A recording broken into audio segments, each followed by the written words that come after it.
Assembly chamber. Sound.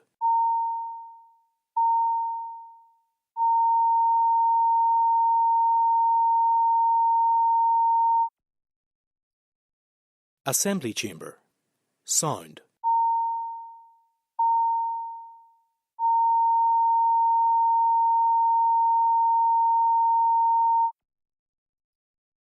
Assembly chamber. Sound.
Please be seated. First item in the order paper is member statements. Usual rules will apply. Well, Peter Martin. Thank you, Mr. Speaker. This morning I would like to highlight the amazing work of the Donaghadee Heritage Preservation Company in conserving and then building on the legacy of the Donaghadee lifeboat Sir Samuel Kelly. In 1953, the Sir Samuel Kelly performed a historic rescue when, under extreme weather conditions, it saved 33 of the 44 survivors from the wreck of the Stranraer ferry MV Princess Victoria. On its retirement in 1980, the lifeboat was acquired by the Ulster Folk and Transport Museum, but the museum lacked the resources to care for the boat. Volunteers transported it back to its home in Donaghadee, where it is now looked after by the Donaghadee Heritage Preservation Company. This new company had the objective of not just conserving the boat, but building a heritage and visitor centre in Donaghadee, of which the Sir Samuel Kelly could be a focal point. A shelter over the lifeboat was put in place in 2019, paid for entirely by local subscriptions. The boat has since been repainted, but it remains in a temporary shelter. Last year, the company received a grant of £90,000 for 2 years from the National Lottery to build an exhibition room outside the boat and to employ an outreach worker to bring the project to the attention of both local schools and the local community. The Donaghadee Heritage Preservation Company is focused on its objective of finding a permanent home for the lifeboat. Ards and North Down Borough Council had a plan for a visitor centre in its town master plan, and the company is now pressing the council, which owns the boat, to come to a decision about where that centre should actually be. Increasing numbers of visitors, including school children and older people, mean it is imperative that the Kelly site should be provided with appropriate infrastructure. The company has only 4 years left on its lease, so there is naturally a time imperative. I believe that this project has enormous potential, social, cultural and economic. It has a strong management board, which is ably demonstrated in its raising of financial support, and a team of amazing volunteers who staff the centre, act as tour guides and also do minor restorations on the boat. I commend this project to colleagues, and I hope that the relevant departments, communities from the heritage perspective and economy from the view of tourism and economic development will lend their active support, and I would certainly welcome discussions with both ministers. Thank you, Mr. Speaker. And I am so proud to stand in this chamber today and congratulate the boxing world champion Anthony Cacace. I'm not sure if members tuned into the boxing fights that took place on Saturday night, but just to say, Anthony and I grew up in the same part of Andersonstown in West Belfast. We went to the same youth club at St Agnes's just beside Holy Child School, and little did we all know then, as we were growing up alongside each other, that we were growing up alongside a world champion.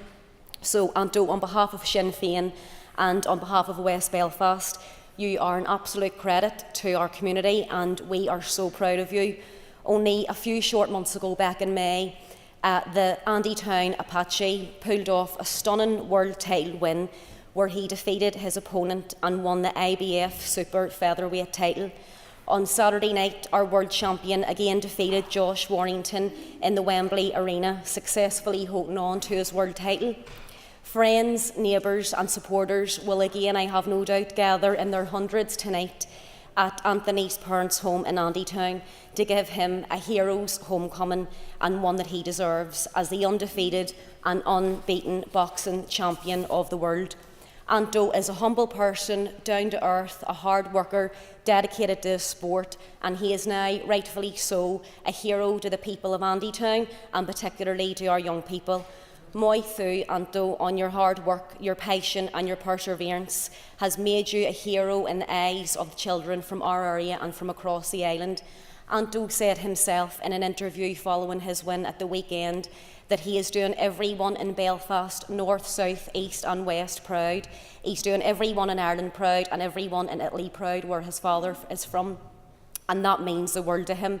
To Mickey Hawkins and to all of the team who have helped Anto and helped so many other young people in our community, you're all amazing, and what you do with our young people does not go unnoticed.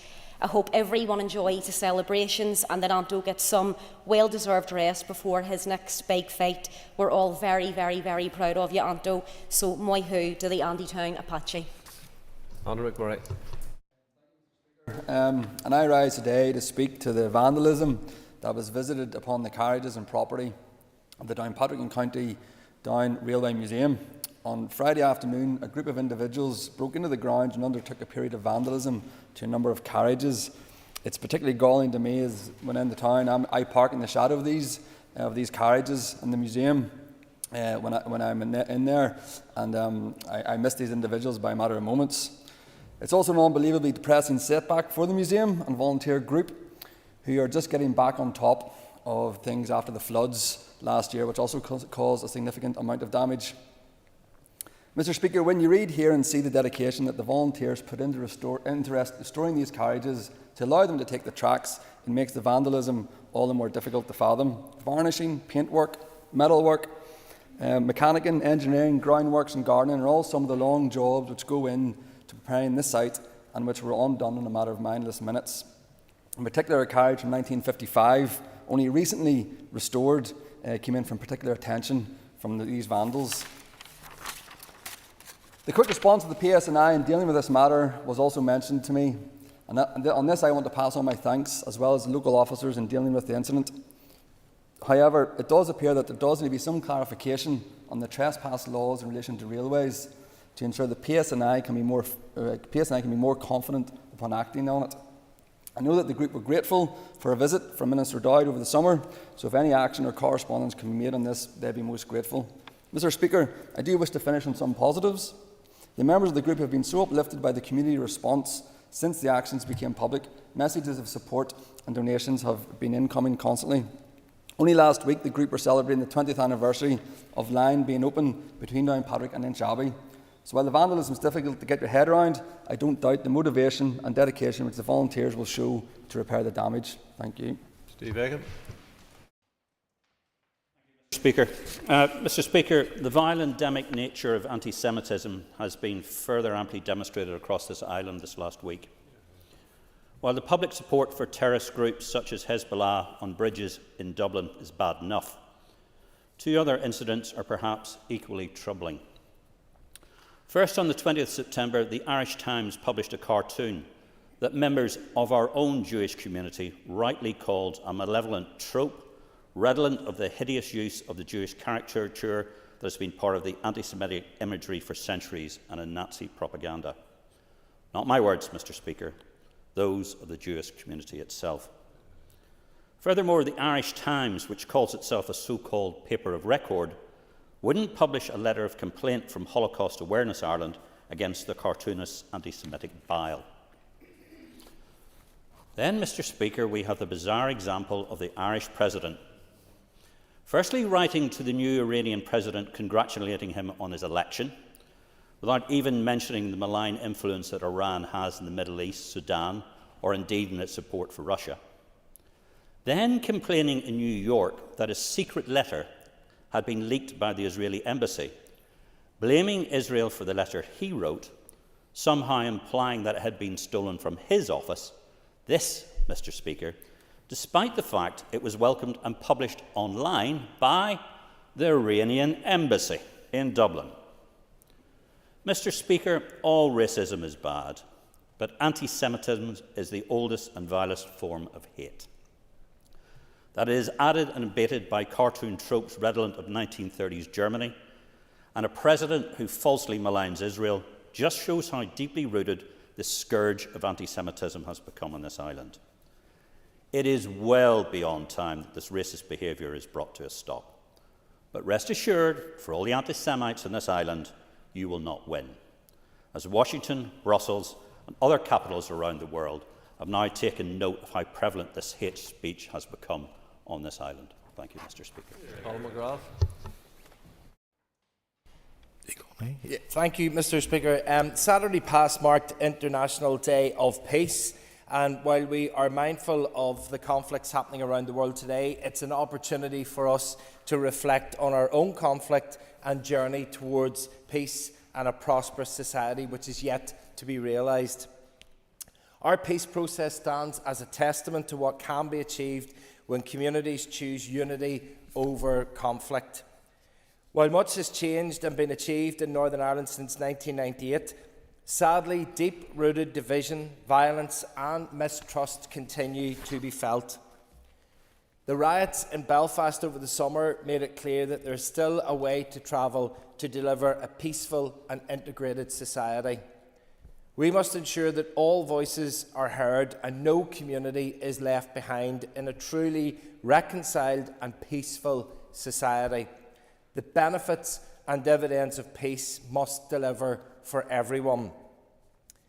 We welcome the inclusion to peace within the programme for government as a positive development, but the true test of this will be how the Executive will work to achieve this. The Peace Summit partners, including the John and Pat Hume Foundation, Youth Action NI, Hollywell Trust, Ulster University, Integrated Education Fund and the Glencrease Centre for Peace and Reconciliation have a clear and urgent message. Their work through conversations and events with communities and stakeholder organisations over the last 2 years has revealed the extent to which issues caused by the conflict are still sadly affecting our society and in particular our young people. That is why the Peace Summit partners are issuing a call to action and are asking all of us to join them in this, and for the executive departments to embed peace and reconciliation at the heart of executive policy here. We must all work together to tackle the lingering effects of the past while striving to build an inclusive, safe, reconciled and prosperous society. Thank you. Buchanan. For a number of weeks we have heard much about culture. This week marks Orange Heritage Week, 21st to 20th of September. The timing of Orange Heritage Week has historical and cultural relevance, commencing on the anniversary of the formation of the institution in 1795 and finishes on Ulster Day, the 20th of September, the anniversary of the signing of the Ulster Covenant by Unionists in opposition to Home Rule in 1912. It is important to have an understanding of your heritage and culture, and this week allows people the opportunity to delve deeper into the culture and heritage of the Orange Order. I am proud of my heritage and my culture, and proud to be a member of the Orange Order. I would ask others to respect my culture in the same way they ask me to respect theirs, and everyone to respect the culture of minority groups in Northern Ireland. During this week, there will be various events taking place, but in person and virtually, and people will have the opportunity to learn about the origins of the Orange Order and how it has developed. It is more than just wearing a sash or collarette on the 12th of July and walking to the field. It is about community, friendship, upholding morals, upholding the right of religious freedom for all. This week is an opportunity to create a greater understanding and increased acceptance of the institution, serving to nurture better community relations. Thank you, Mr. Speaker. Melissa McGee.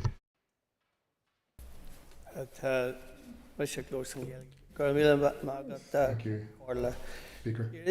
I rise today to speak on the ongoing crisis within our urgent and emergency care system. Altagilvan Hospital staff are stretched beyond their capacity, and the safety of patients and staff is being compromised every day.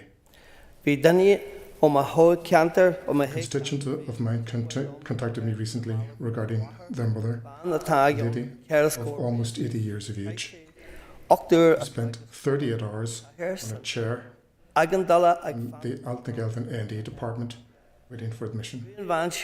This lady recently had surgery and was in pain due to an ongoing infection. Unfortunately, after waiting 38 hours, the family believed that it was in her best interest to take her home, as it was clear that she was not going to be admitted and that she was not going to see a doctor. Last week, I had another case similar to that one. This is not an uncommon story in our hospitals in recent times. Elderly patients waiting obscene lengths of time and suffering should not be the norm and should not be accepted at any time. We have the most dedicated, hard-working and caring staff in the health and social care system. Unfortunately, however, they are simply unable to cope with the demand being placed on the service. We need to see investment in our healthcare system. Our public services have been decimated. There is only one way to fund our health service properly. That is for the British government finally to fund the executive budget based on the level of need. I call on the Minister of Health to work with his executive colleagues to put the case for proper funding for the British government. Thank you. Mr. Speaker. Mr. Speaker, I rise to talk this morning about the Childcare subsidy scheme. And as Vice Chair of the All-Party Group on Childcare and Early Education, I am delighted to say that almost 12,000 children in Northern Ireland are now registered and families are benefiting from the scheme. That includes 880 children from my Upper Ban constituency. And I am delighted that Upper Ban, after Lagan Valley and South Belfast, has the highest take-up across the province, accounting for 8% of all of those registered. In our election manifesto, we promised help for hard-pressed families, and childcare and the cost of childcare has been identified as an area that we need to tackle if we are to help families and improve our economic prosperity. And for families to receive that 15% reduction in childcare bills in a month has seen a significant level of help to them. And the Minister has worked quickly and efficiently to get this scheme out. I think that the number of people who are signing up for the childcare scheme actually reinforces to us how important an issue this is, not just locally in Upper Ban, but right across Northern Ireland. And I look forward to executive colleagues giving support for more funding so that the scheme can be extended and we can fulfil on our promise of early education of 22.5 hours for every child right across Northern Ireland. The scheme has been helped by the work and assistance of 1,300 childcare providers, including daycare, childminders and playgroups, who have signed up and made it accessible to parents so quickly. And I think that they should be congratulated for their work, their help and the effort that has been put into this. I look forward to a more extensive, affordable childcare scheme. I'm glad that we've got this far. I think that the Minister and the Department are to be congratulated in doing this, and we now need to ensure that we extend the scheme to others. Thank you. I rise today to talk about an issue that has impacted over 185,000 people in Northern Ireland to date. That's the 5-week wait for the initial universal credit payment. As I have highlighted before in this chamber, that 5-week wait is not an inadvertent issue. It's an explicit feature of the universal credit system, and one that's forcing people into poverty. They're hungry, cold homes, and hopelessness is around every corner in Northern Ireland today. This issue has been known about for years. We've had countless reviews, research papers and column inches highlighting the devastating impact of the 5-week wait on some of our most vulnerable families, and yet successive communities ministers in Northern Ireland have made negligible progress on fixing it. Universal credit claimants have no more time to wait. So today, myself and my party have published our own solutions to address the problem. Our paper sets out a detailed series of proposals to mitigate the worst impacts of the 5-week wait in the short term and eradicate it as far as we possibly can for new claimants in the long term. We're calling for an increased budget for the Universal Credit Contingency Fund and steps to extend the eligibility criteria for that fund to ensure people who need help are aware of how they can actually apply to get help. We're calling for a longer repayment term on the Universal Credit advance payments and a minimum floor on deductions so that those monthly deductions don't leave local claimants struggling to put food on the table or stuck in a cycle of debt from the beginning of their Universal Credit journey. We want to see a 2-week run-on of child tax credit for people migrating to Universal Credit, as exists with other legacy benefits. Over half of universal claimants in Northern Ireland here are parents, and it makes absolutely no sense that the system of run-on support would explicitly exclude support from children. And finally, we want to see a system looking at the backdating of payments introduced for new universal claimants' first assessment period, so that those who are eligible can receive much quicker, sometimes even immediate payments when they first apply for universal credit, rather than being forced to wait 5 weeks with no payment and potentially little or no alternative sources of income. Our proposals could finally address the 5-week wait and deliver the responsive benefit system that UC claimants here deserve. I'd urge the Minister to consider our ideas and work with DWP in Westminster to deliver them. Thank you, Mr. Speaker. Climate Change Act, which came into effect on the 6th of June 2022, there is, among other targets, a requirement that at least 70% of waste is to be recycled. Recycling rate between January and March 2024 was 46.4%. The Derry Minister wants us to reach 74% through the proposal set out in his consultation. While various types of reusable nappies are on the market, disposable nappies are still the most attractive option for parents. At present, the only bin that can take these disposable nappies is the grey bin, so they go straight into landfill. It's been estimated that nappy waste equates to around 3 to 4% of the residual waste going to our landfills, nearly 40,000 tonnes per year. Currently, Wales is the only country in the UK to have reached the 50% household recycling target. In fact, Wales has reached a 59% recycling rate, Pembrokeshire being the best performing local authority, reaching an amazing 73.2%. Interestingly, Wales operates an opt-in nappy collection service through its local authorities. This extends beyond simply nappies, but also includes other absorbent hygiene products. Nappies contain recyclable materials which are being thrown away in Northern Ireland, such as cellulose fibres and plastics. Members may be aware of the story a couple of years ago of a trial in Wales where nappy fibres were added to the bitumen in asphalt roads, and these were shown to last twice as long as other roads. Carmarthenshire County Council is now resurfacing its roads with this product, hailing it as a prime example of local circular economy in action. Nappies have been collected in Wales since 2009. They're recycled in Japan, the Netherlands and also Canada.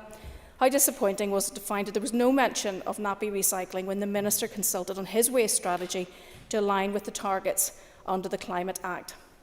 I'm pleased that when I raised the issue of nappy collection and recycling services with the Minister through Assembly questions, that it seemed to be something that might be of interest. I want to see this taken forward. However, the Minister's response was to be reactive if local authorities raised it, and this should be something he as Minister should be driving forward from the centre. It also presents as an opportunity for the Minister for Infrastructure to access longer-lasting and more cost-effective road surfacing at a time when there is continued chronic underinvestment in our roads. It's also an opportunity for the Derry Minister to take a massive step towards diverting tens of thousands of tonnes of recyclable waste away from landfill. We need both of these ministers to be innovative, not just managers of a budget. Thank you. Robbie Butler. Mr. Speaker, and thank you for the opportunity to speak today. I want to echo the frustrations felt by many disabled people, including my colleague Andy Allen MLA, who bravely continue to speak out against the inequalities that persist in our society.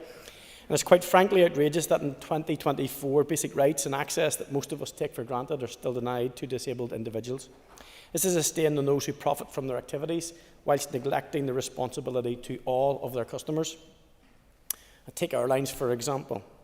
Time and time again, we see them make headlines for this very reason. And it is unacceptable that despite adequate notice of the need for assistance, my colleague Andy was told that he couldn't fly yesterday from Birmingham to Belfast and that his luggage would be removed from the flight and that the plane would take off without him. This simply isn't good enough. He has time away from his family and he has time away from this chamber. And the fact that such situations occur even when clear communication has been made shows how deeply flawed their systems are. Disabled people deserve to be treated with the same respect, dignity and consideration as everyone else. Andy's experience should challenge each of us to demand better, not just from airlines, but from every service provider and institution.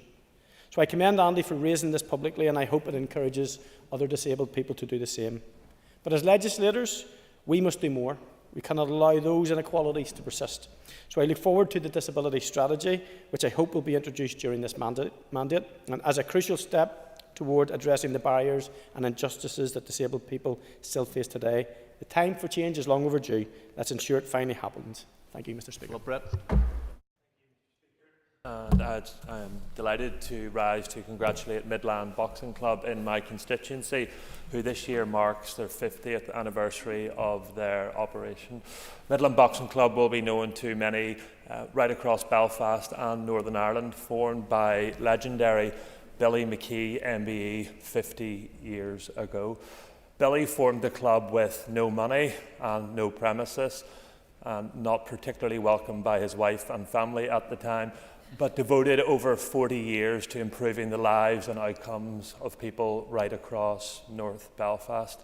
Billy is well known for producing some of the greatest boxers that Northern Ireland has ever seen. Both Carl Frampton and Paddy Barnes both credit their career and their achievements to the work that Billy has done. For many years, Billy rightly campaigned for a new boxing club in the heart of Tigers Bay. And it was with deep sadness that in February 2021, Billy passed away before he seen the dream of a new fit-for-purpose boxing club being delivered for the people of North Belfast. I'm delighted that just 2 months ago, Mr. Speaker, that new £1 million boxing club, named rightly after Billy McGee, was opened by his wife, providing opportunities to the next generation of boxers from all classes, all creeds and all backgrounds to ensure that they can continue to have the best outcomes in life imaginable. I want to pay tribute to Sam Cochrane, Mr. Craig Frampton and Cooper McClure for working with our party to make this dream a reality. And let it be Billy's epitaph in this 50th year that any boy or girl anywhere in Belfast can achieve their dreams representing their country at the highest level. Thank you, Mr. Speaker. Speaker, and in the past year, sickness leave in the Northern Ireland Civil Service cost £44 million in direct salary costs. This has increased by £5 million on the previous year, 2023, when it cost £39 million, and previously in 2022 it cost £38.6 million. That is over £121 million cost in the past 3 years. This is a huge recurring and increasing cost to our Northern Ireland budget. We have a serious issue that needs to be given serious attention and scrutiny. This reported cost does not include wider arm's-length bodies and other bodies within the public sector. It does not include the cost of agency staff, consultants or staff on temporary promotions to cover the absences, so the real full cost is much more. There is a problem here. As elected representatives, we owe it to the taxpayers to investigate what is going on. We owe it to the civil servants to investigate the root cause of the issues. Many civil servants have highlighted specific pressures within the civil service to me and expressed frustration at them not being investigated. I genuinely believe there are multiple factors at play here, but this needs addressed immediately. The Finance Minister is responsible for HR in the civil service, and when I asked what she's done to address this year's increase in sick pay reported, she referred to the overarching NICS health and wellbeing framework and stated how reducing sickness absence is a priority for the civil service. Whilst welcome, this is not enough. Immediate action is needed here. We are facing a crisis within our civil service. High levels of sickness absence alongside over 3,200 vacant posts reported is putting the delivery of our public services under immense pressure. At a time of extreme budget pressures, we cannot afford to sit back as a recurring increasing cost, now reaching £44 million per year, hits our public purse. We hear public sector transformation and civil service reform regularly discussed as a big strategic objective, but let's get serious and take action in delivering some of this transformation. We need a reform of how our civil service operates at every level. Our civil servants should not be left short-staffed or reporting high levels of sickness. This is an indicator of serious problems and it needs addressed now. The cost is too high. We need to see action. Next item of business is a motion to suspend Standing Order 10.2 to 10.4. Clerk, please read the motion. That Standing Orders 10.2 to 10.4 be suspended for 23rd September 2024. Call the Minister of Finance to move the motion. Moved. Thank you. The Business Committee agreed that this motion should be treated as a business motion with no debate. Before we proceed to the question, I remind members that it requires cross-community support. The question is that the motion stand in the order paper be agreed. All those in favour say aye. Contrary of any, no. The ayes have it. The ayes have it. Next item of business is the final stage of the Budget Number 2 Bill.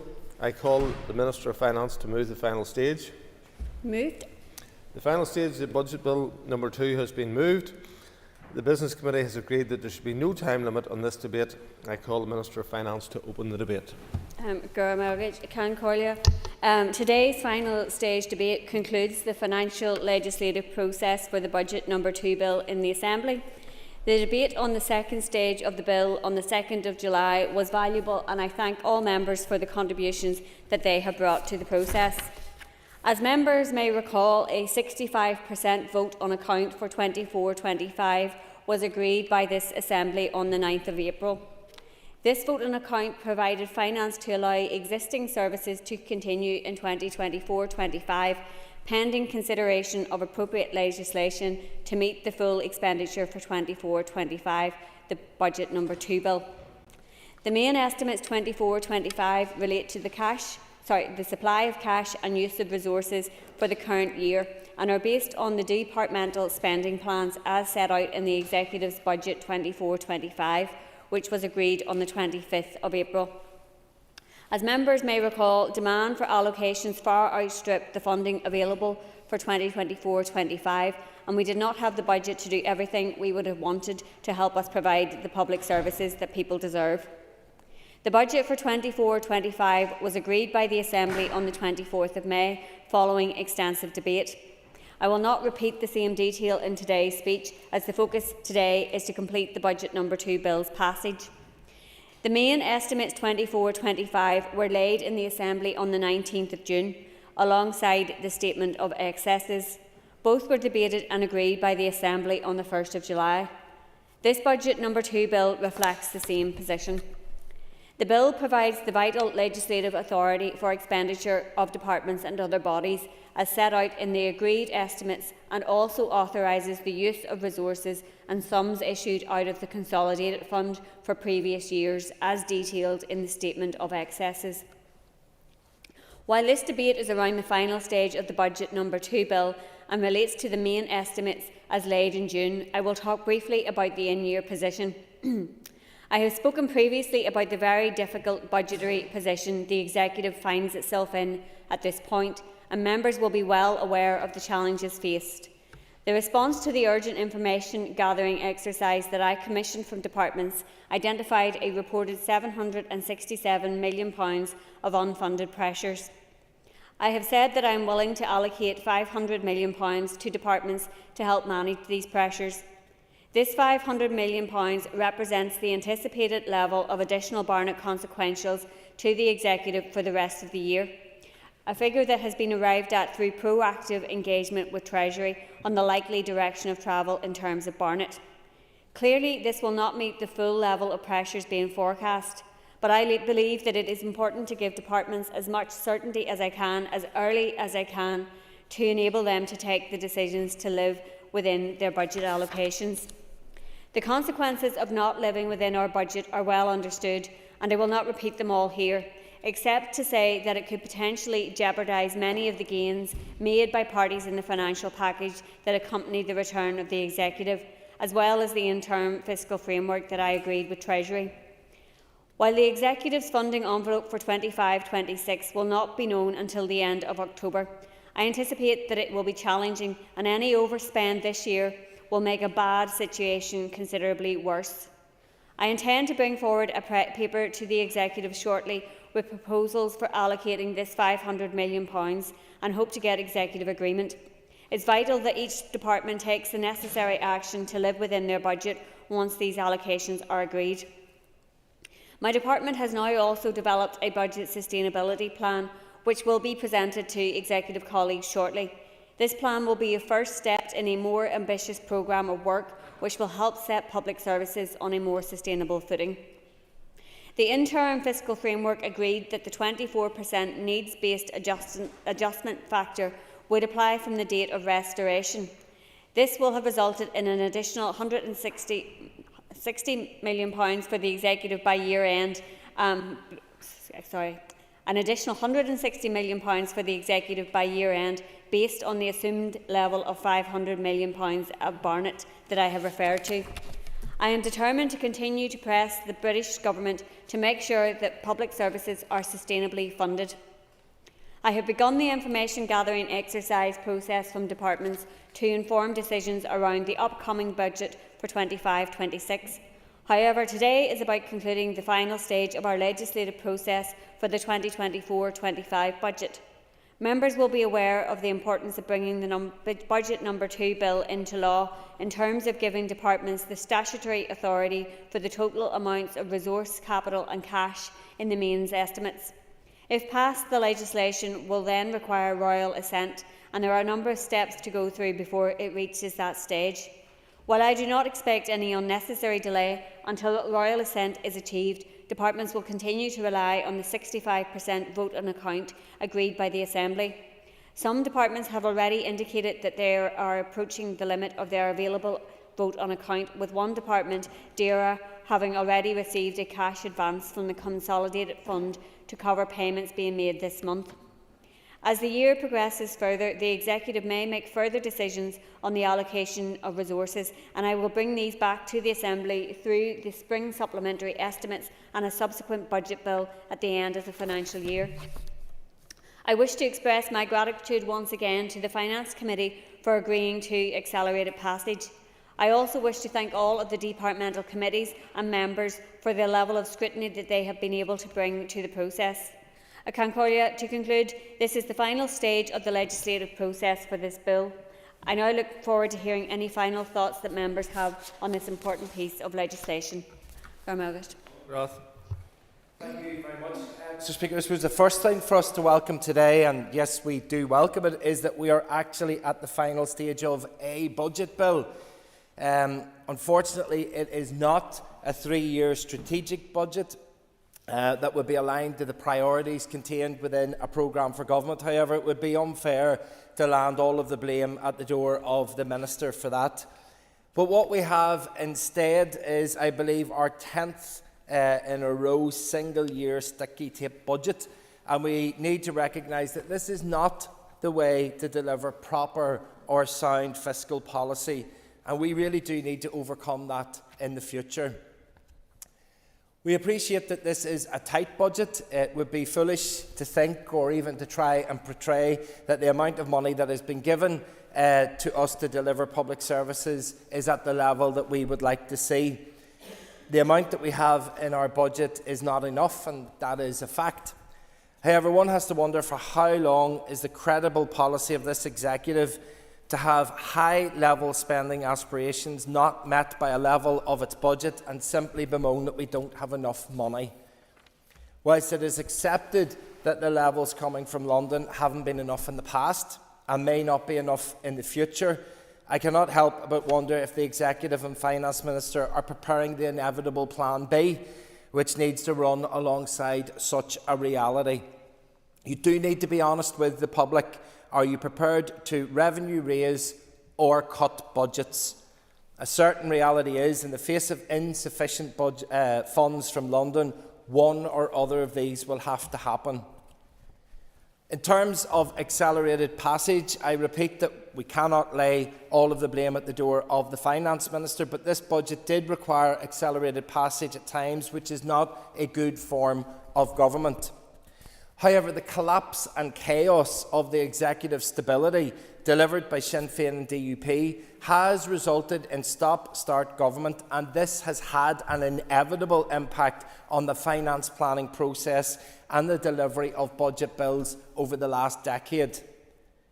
Speaker, an important process and part of any budgetary cycle is the delivery of the in-year monitoring rounds. Members will be aware that this means that the little cash pot that accrues is divided among the departments at various points during the year to help them with their work. This often brings relief to departments' very tight budgets and enables the delivery of public services which may not have otherwise happened. It's well recognised that this is popular with the public because things that may not have happened suddenly do happen. And I want to reiterate the opposition's perspective. It was shameful that this executive delivered a monitoring round in the week of an election. That could have been perceived as an abuse of the process of these institutions in order to win favour with the electorate at election time. Now, it is right and it is proper that the process for that decision-making as part of our financial cycle is fully examined by independent eyes to determine if it could have been done differently. In closing, Mr. Speaker, this budget is not what we would want it to be. It is not the right amount of money. It is not set against strategic outcomes. It doesn't look to the long term, and it is wanting in many places. However, the opposition recognises the specific circumstances, and it could have been different, and this executive will deliver stability. It will be able to set priorities properly going forward in the future with their spending plans. And at that point, we expect to see the deficiencies in this year's process addressed in next year's budget onwards. Thank you. Liz Kimmins. And I thank the Minister for bringing this forward again, and I suppose not to rehash some previous debates. We are in a position which is undoubtedly very, very difficult as a result of Tory austerity, and we see with the current British government that it's not looking very positive either. However, I think it's important to remember that we do have to make sure that we work with the financial envelope that we have, and particularly from a health perspective, which is the area that I am spokesperson for and I'm dealing with through the committee. We need to see plans, and we need to ensure that the financial envelope that we have here today is put to the best use so that we can deliver for patients and for staff right across the north in the short term. Last week we had a debate in this chamber around transformation of our health service, and undoubtedly that is going to be hugely challenging within the financial climate. However, there are lots of things we can do, and one of the key focus around that is workforce, because without a workforce and without a stable workforce, we will have no services. And we're seeing the implications of that every single day right across our social work services, nursing, where we're seeing staff shortages, and the consequences of that for services and for delivery for patients and service users. So what I would say is, whilst we appreciate this is a very difficult budget, I think the Finance Minister has done an incredible amount of work, and the fact that the Health Department has got the largest amount of the budget in front of us, we have to ensure that we maximise that to achieve the greatest potential for all of our citizens. So on that, I think I'll end on that one. So, Thank you, Mr. Speaker, and we are all well versed in the budget circumstances. We know that Northern Ireland has long been underfunded, and our DUP leader, Gavin Robinson MP, has been leading the campaign for an improved funding package for Northern Ireland for some time. The stabilisation package offered by the government, whilst welcome, does not provide the space or financial firepower to take forward the public services transformation agenda in a meaningful way. The Fiscal Council have said that this extra funding will largely be consumed by recurring public sector pay pressures and provides very little additional spending power for the Executive in the short term. And that is why the DUP insisted that it did not go far enough last December, when others were claiming that we shouldn't look a gift horse in the mouth. I am confident in our DUP leader's commitment to continue to fight for fair and sustainable long-term funding package for Northern Ireland, and we will support him in this Assembly in any way that we can. However, that is the longer-term financial objective. We are dealing today with this budget bill that is brought in front of us in circumstances that are by no means ideal. And under extreme financial pressures, this budget bill makes the best that it can under the circumstances. Every single department bid for significantly more than has been allocated in this budget. Every minister is disappointed in the allocations, but the ministers, the Executive and us in this Assembly have a responsibility to ensure that our departments keep running, that they keep delivering essential public services to the best of their ability, and in order to do that, they need the approval of this budget bill. In the absence of an agreed programme for government, we know this budget was not brought forward in perfect circumstances. The draft consultation on the programme for government has now been published and the Executive priorities laid out. However, again, to note that under the extreme financial pressures we find ourselves in, this budget is extremely difficult.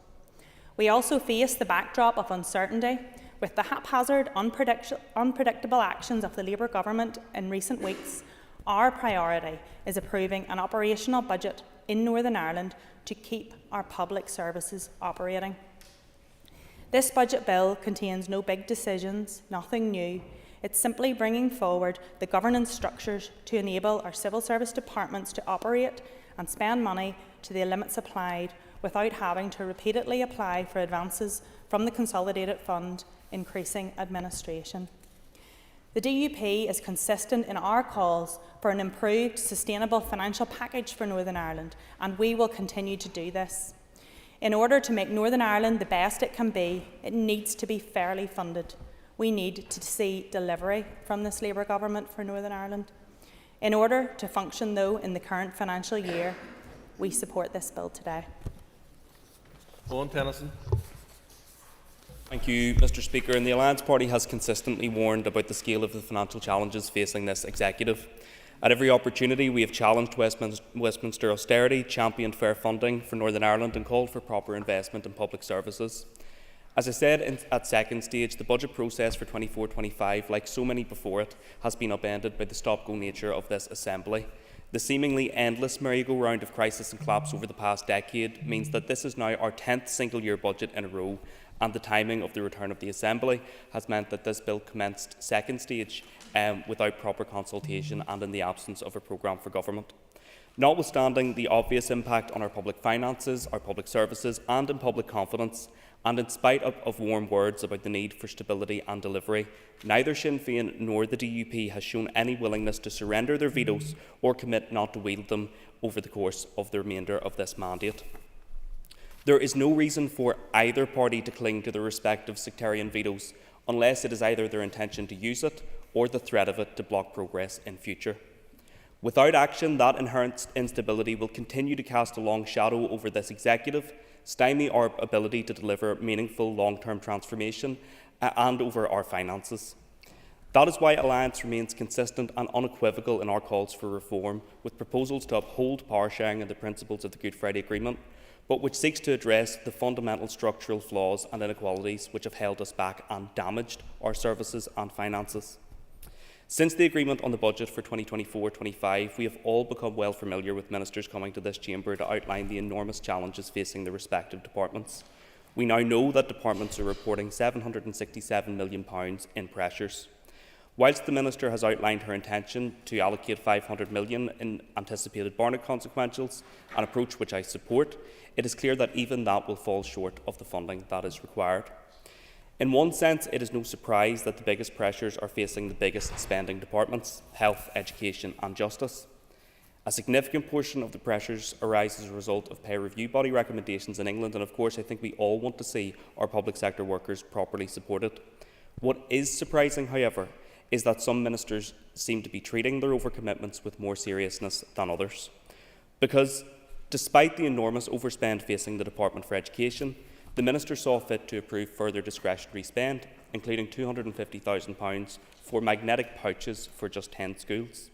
That is on top of ignoring the recommendations of the Independent Review of Education and the Audit Office, and seemingly indicating that he wishes to see more duplication in our system in terms of management bodies rather than less. In my view, Principal Deputy Speaker, those are all bizarre priorities given the enormous pressures facing that department and the Executive as a whole. Compare and contrast that with the approach of the Department of Justice. The funding challenges facing justice have been well rehearsed, and there are specific and historic challenges relating to underfunding of policing and justice. And yet, the projected overcommitment in that department is significantly less.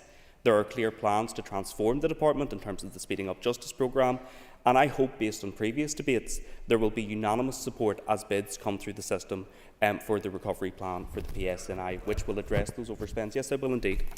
I congratulate the member for defending his ministerial colleagues, and he does a very good job of that. Just in relation to the Department of Justice and saying how they're staying within their budget, could he say then how the £14 million commitment to build a new canteen at a prison fits within that great words that he's articulated in terms of Minister Long managing her budget? I know this is a hobby horse of members, which has been raised in a number of finance debates, but I think we would all agree that in terms of a residential setting like a prison where you have prisoners in your care, it is appropriate that we have fit-for-purpose canteen facilities. And I don't think anyone in this chamber would argue that that is not essential or unavoidable expenditure where the current provision is not fit for purpose. So, look, it's an admirable attempt from the member to draw comparison to the spending decisions of the Department for Education, but I don't think it stands up to any scrutiny whatsoever. Sorry, could I just remind people to talk about the budget number 2 bill, if you don't mind? Thanks. I will do, Principal Deputy Speaker. But in fairness, Principal Deputy Speaker, this speaks to why we have deviated from the main estimates which were legislated for in the Budget Number 2 bill, and I think those overcommitments are actually important that we touch upon at this stage, because that is the legislative authority that this Assembly has given to ministers, and I think it is wrong for ministers to disregard that in a cavalier fashion. There is no doubt that navigating the enormous challenges facing each department will require leadership from every single minister. Failure to grapple with the challenges before us will carry potentially grave consequences, and the Minister has outlined that in terms of the potential for Treasury to recall the £559 million which was previously written off. So too could that upend our ability to deliver a meaningful fiscal framework for Northern Ireland, and it could disrupt our discussions in respect of the Executive Sustainability Plan, which provides us with an opportunity to chart a pathway to sustainable finances and make our case for that revised fiscal framework. It of course remains the Alliance Party's view that we want to see the cost of division properly addressed as part of that plan. There are other areas where significant progress is needed. The Executive has already made strides in respect of revenue raising, and again I appreciate the Minister has announced today again that she intends to bring further proposals for revenue raising to the Executive. Our test will remain that any revenue raising must be progressive and fair and ensure those with the broadest shoulders bear the greatest burden, and we will judge the Minister's proposals on that basis. But the truth remains that no amount of transformation of public services or revenue raising by this Executive will ever counteract the underfunding of public services from Westminster, and we are committed to speaking with one voice with the Finance Minister and with other parties to deliver the fair funding that is required. If we are to make that case, we have to be willing to show responsibility and leadership in this chamber, and that, Principal Deputy Speaker, is why we will be supporting the budget bill today. This is not a question about whether we believe the budget is sufficient. Clearly it is not, but it is a question about whether we believe the allocations proposed by the Finance Minister in this budget, and which we have been legislating for, are a fair attempt at allocating insufficient resources, and we believe they are. Thank you. Thank you, Owen. I call Steve Aiken. Indeed, Deputy Principal Speaker. Consistent with our approach so far of the Ulster Unionist Party, we will be voting against the final reading of this bill. As a party, we have consistently pointed out the budget provisions are insufficient to cover the critical requirements of our health service. While it may only be 9 months since the all-party talks that many of us here sat through, when all parties agreed that health was the priority, the subsequent budget provisions not only went against those priorities, but when originally presented, made a real terms cut in resources for health. While we welcome the additional funding that came in the June-July monitoring round, it is still far short of what is required to deal with the critical challenges that we face. And this was also before the draft of PFG was published. We are aware of the negotiations between the departments and Finance Minister. But again, there is no acknowledgement of the level of need and prioritisation that health and indeed other hard-pressed services like the PSNI are under.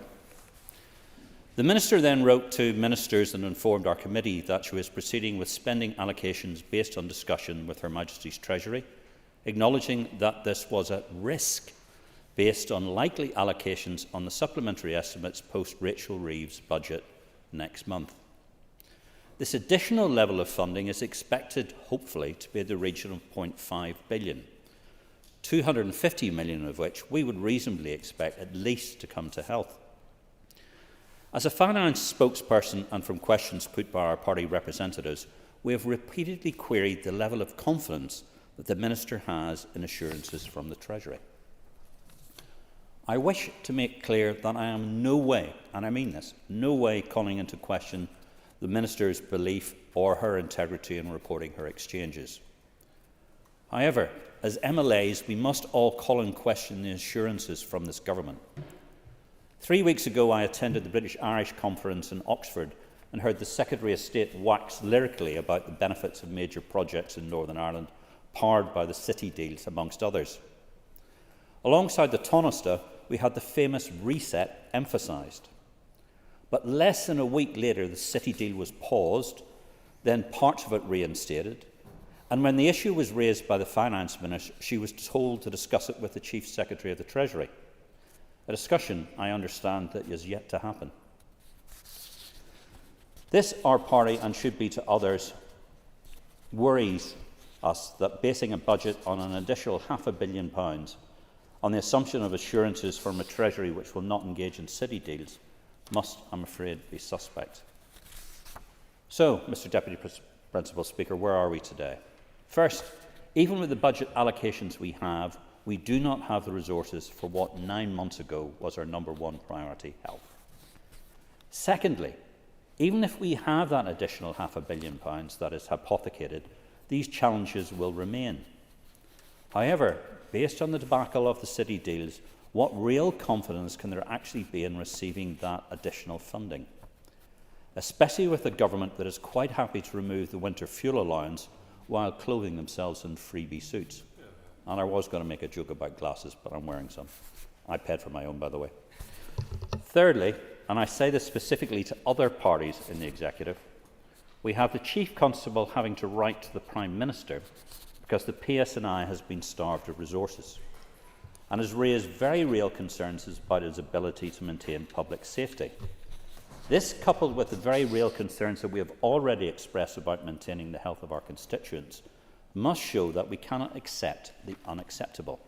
Steve, could I remind you that it's a budget #2 bill? You can indeed, Deputy Principal Speaker. Yes, it would be helpful if you could mention it. Yeah. And rather than writing letters of censure, we should all be joining together in rejecting this budget that does not and cannot deliver for the people of Northern Ireland. Thank you, Deputy Principal Speaker. Thank you. And I call Nicola Brogan.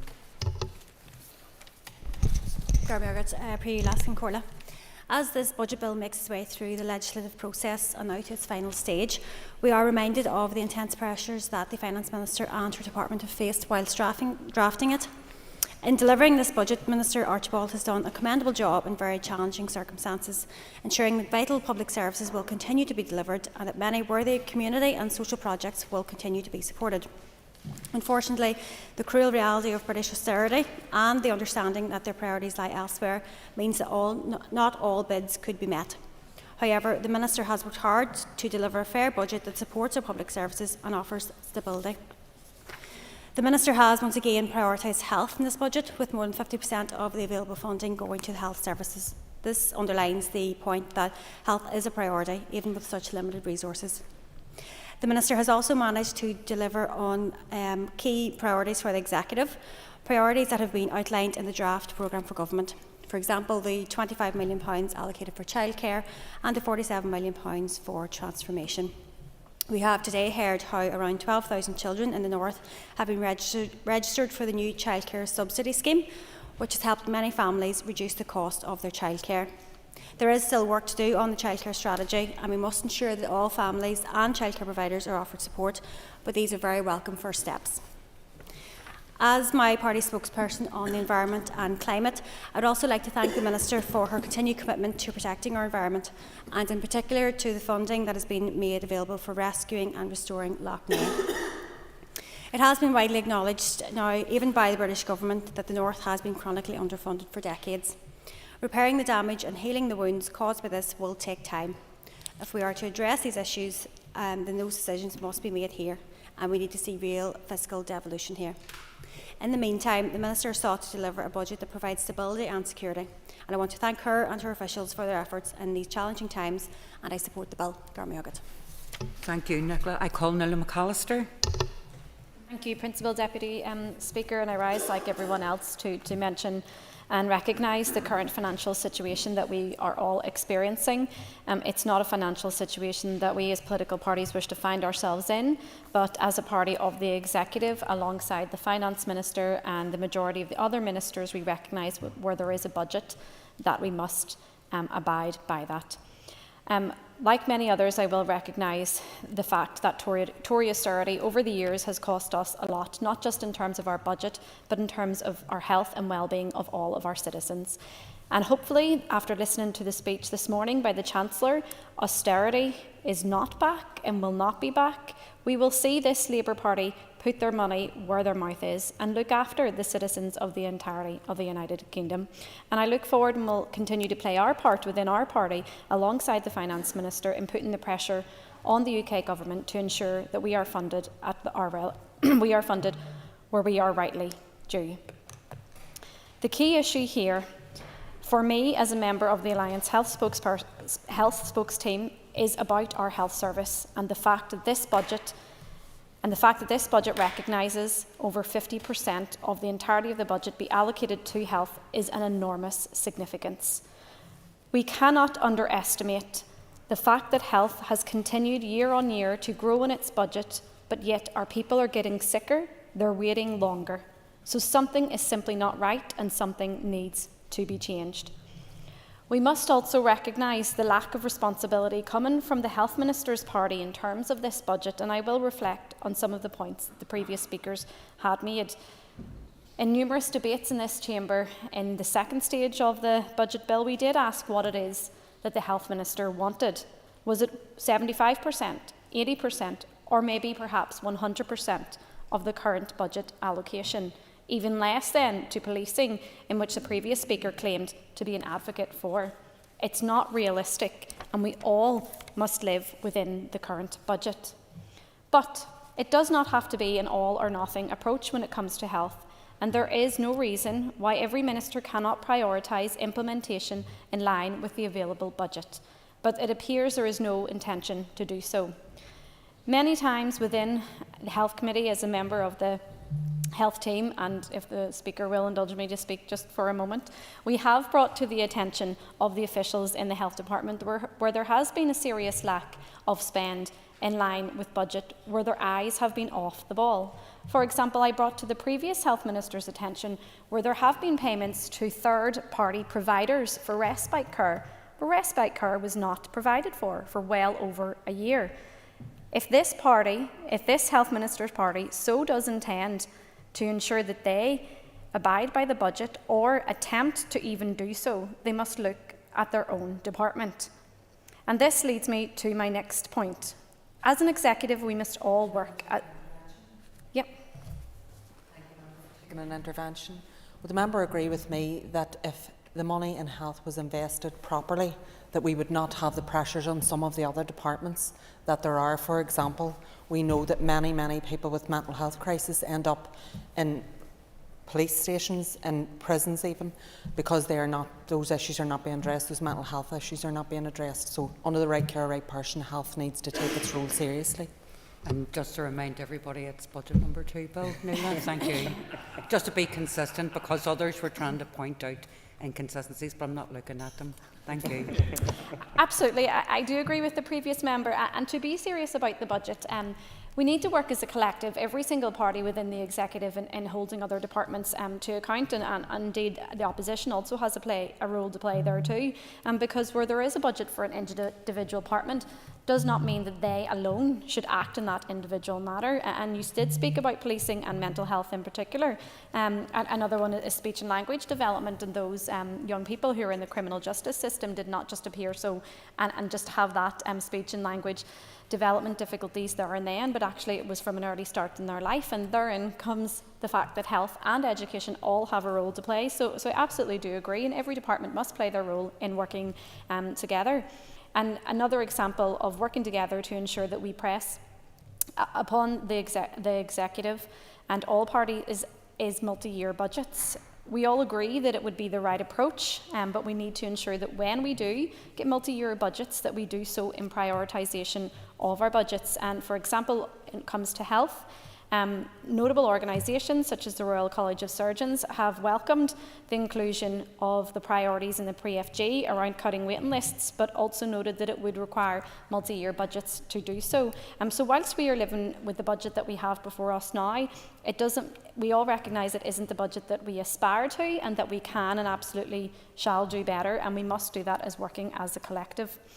But as previous speaker did mention, from the Alliance Party and from the opposition, one of the most crucial elements to ensuring that we have a stable budget from the next coming years is to ensure that we do not have the continued cycle of collapse in these institutions, because they do affect how each department may run their budget.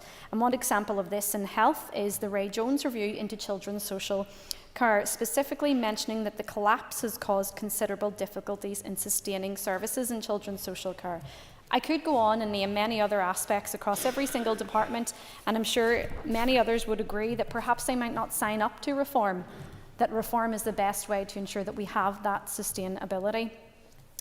The Executive was close to agreeing a 3-year budget for 22-25, and however that collapse again meant that that opportunity was missed. Our health service cannot afford another missed opportunity like this, and stable recurrent funding is urgently needed for transformation, which is why urgent reform of these institutions is crucial. However, what we have before us today in this budget bill, hopefully we will not see again next year, and we can move forward and inspire to much better so we can deliver for all across Northern Ireland. Thank you. Thank you, Nuala. I call Timothy Casson. Yes, first thing I would like to observe about the bill before us today is clause 1.2. In that year, the use of resources by the persons mentioned in subsection 3 is authorised up to the amount of £28,772,794,000. I haven't been here very long, but I've been here long enough to know that one of the things members excel at in this House is complaining about the lack of money that comes from Westminster. The reality is that without tax-raising powers, all we have to do is divide up the cake we've been given, and whatever way you seek to divide it, the truth remains that £28,772,794,000 is a pretty big cake. This figure is much more generous than we would have if we were part of the Irish Republic, that all those to my left in this chamber fantasise over. We need to remind ourselves people in the Republic don't have a health service free at the point of need. People can be charged for calling out the fire service, and they don't have a personal allowance. Thankfully we do. It's because of being part of the United Kingdom. That said, there's a case to be made that Northern Ireland should be funded even more generously. Shamefully, Unionists returned to this place, having sold a false bill of goods to the people in terms of what the safeguarding the Union command paper had delivered. Mr. in terms Casson, of could I just remind you that this is the budget number 2 bill? Yes, and I have the bill here. I see it within your hand, but I can't hear any comment if you give in me relation time to the budget extend, number 2 bill. I will mention the budget number 2 bill. Like yes, the thank rest you. of the That would be speakers helpful. That have. That was a fundamental betrayal of the mandate secured by the DUP at the last Assembly and Council elections. But we also had the nonsense peddled that a financial package was secured. Let me be clear, I don't believe that for one moment that Unionists should have betrayed their word to those who entrusted them, regardless of how many pieces of silver were on offer. But nor should the public be blind to the reality that generous as the block grant from Westminster is, it could and should be even more generous. On 2 occasions already in this House, I have highlighted the fact that in 2007, the Welsh Government appointed Professor Jerry Hotham to examine funding from Westminster to the devolved regions. Professor Hotham found that in order for people in Wales to enjoy the same level of public services as people in England, the Government, because of the higher need in Wales, needed to spend £115 per head for every 100 spent in England. In Scotland, the figure was 105 per head, and in Northern Ireland, it was 121 per head. Since 2012, Westminster has accepted that block grant funding to Wales should not fall below the Hotham definition of need. Why haven't the executive parties been pushing for the same principle to apply to Northern Ireland's funding? I've quoted these figures before, but I remind the House that the funding of Northern Ireland was £3 below the UK definition of need in 2022-23 and in 23-24. So generously funding as Northern Ireland undoubtedly is, especially when one considers the alternative of an All-Ireland where one would have to pay to visit your GP, pay for a stay in hospital and even pay to get the fire brigade to call out. We could and should be funded even more generously. It's an indictment of the establishment parties in this chamber that they have, in all the crisis talks they have had with the government over the years about money, failed to make this simple and basic argument. You cannot come in here week after week to debate pointless motions, complaining about the lack of money for this or that, when you haven't made the argument for a sustainable, long-term funding solution from which another devolved region is already benefiting. 2 weeks ago, the Communities Minister challenged MLAs what we would do differently in order to save the winter fuel payment. I laid out some changes I would make to how we spend this money. This place is prepared to spend $9 million annually for an Irish Language Act, which is only going to increase division. Mr. Costin. In the budget number Mr. 2 Costin, bill, please take your seat. I just want to remind you and any other speaker come behind you, this needs to be directly related to the budget number 2 bill. It's not a free-for-all. And if you continue in that vein, or anybody else come behind you, then I'll stop you from speaking. So respectfully, I'm asking you to make sure the remainder of your speech is related to the budget number 2 bill. Please. Thank you. and as I had mentioned, I was just mentioning the budget number 2 bill, because one of the lines is it spends $1.6 million annually to maintain prison buildings at the Maze, which will, it seems obvious to me, become a shrine to terror. In the budget number 2 bill, it will spend between 35 to 40 million a year on useless North-South bodies and the North-South Ministerial Council, which operates at normal while border posts are being built at Larne as the noose of the protocol tightens day by day. When I highlighted these proposed savings, Minister Lyons dismissed them with a smirk, claiming it would cost us money because of redundancies. Laying off staff employed with money from this budget number 2 bill in an organisation like Safe Food would have a long-term benefit for Northern Ireland, because not a single one of them is employed on this side of the border. Minister Lyons even made the bizarre claim that if we lost the North-South bodies, we would have no one to promote Northern Ireland as a tourism destination. The truth is that shamefully no one promotes Northern Ireland as a tourist destination on the international stage. Tourism Ireland promotes the island as a single destination, and it doesn't make a very good job of promoting the unique tourism experiences of places like my own constituency, which boasts both of Northern Ireland's World Heritage sites alongside the world-class hotels and golf courses. Minister Lyons may be pleased with the crumbs. Mr. Casement, you're holding the budget number 2 bill, yes, okay? Yes, I am. Which is really good. But the stuff that you are citing is not cited in this bill, so respectfully. But it's all part of the money. No, it's not. So what I'm saying to you is the things that are listed in the budget number 2 bill need to be part of yours and everybody else's speech.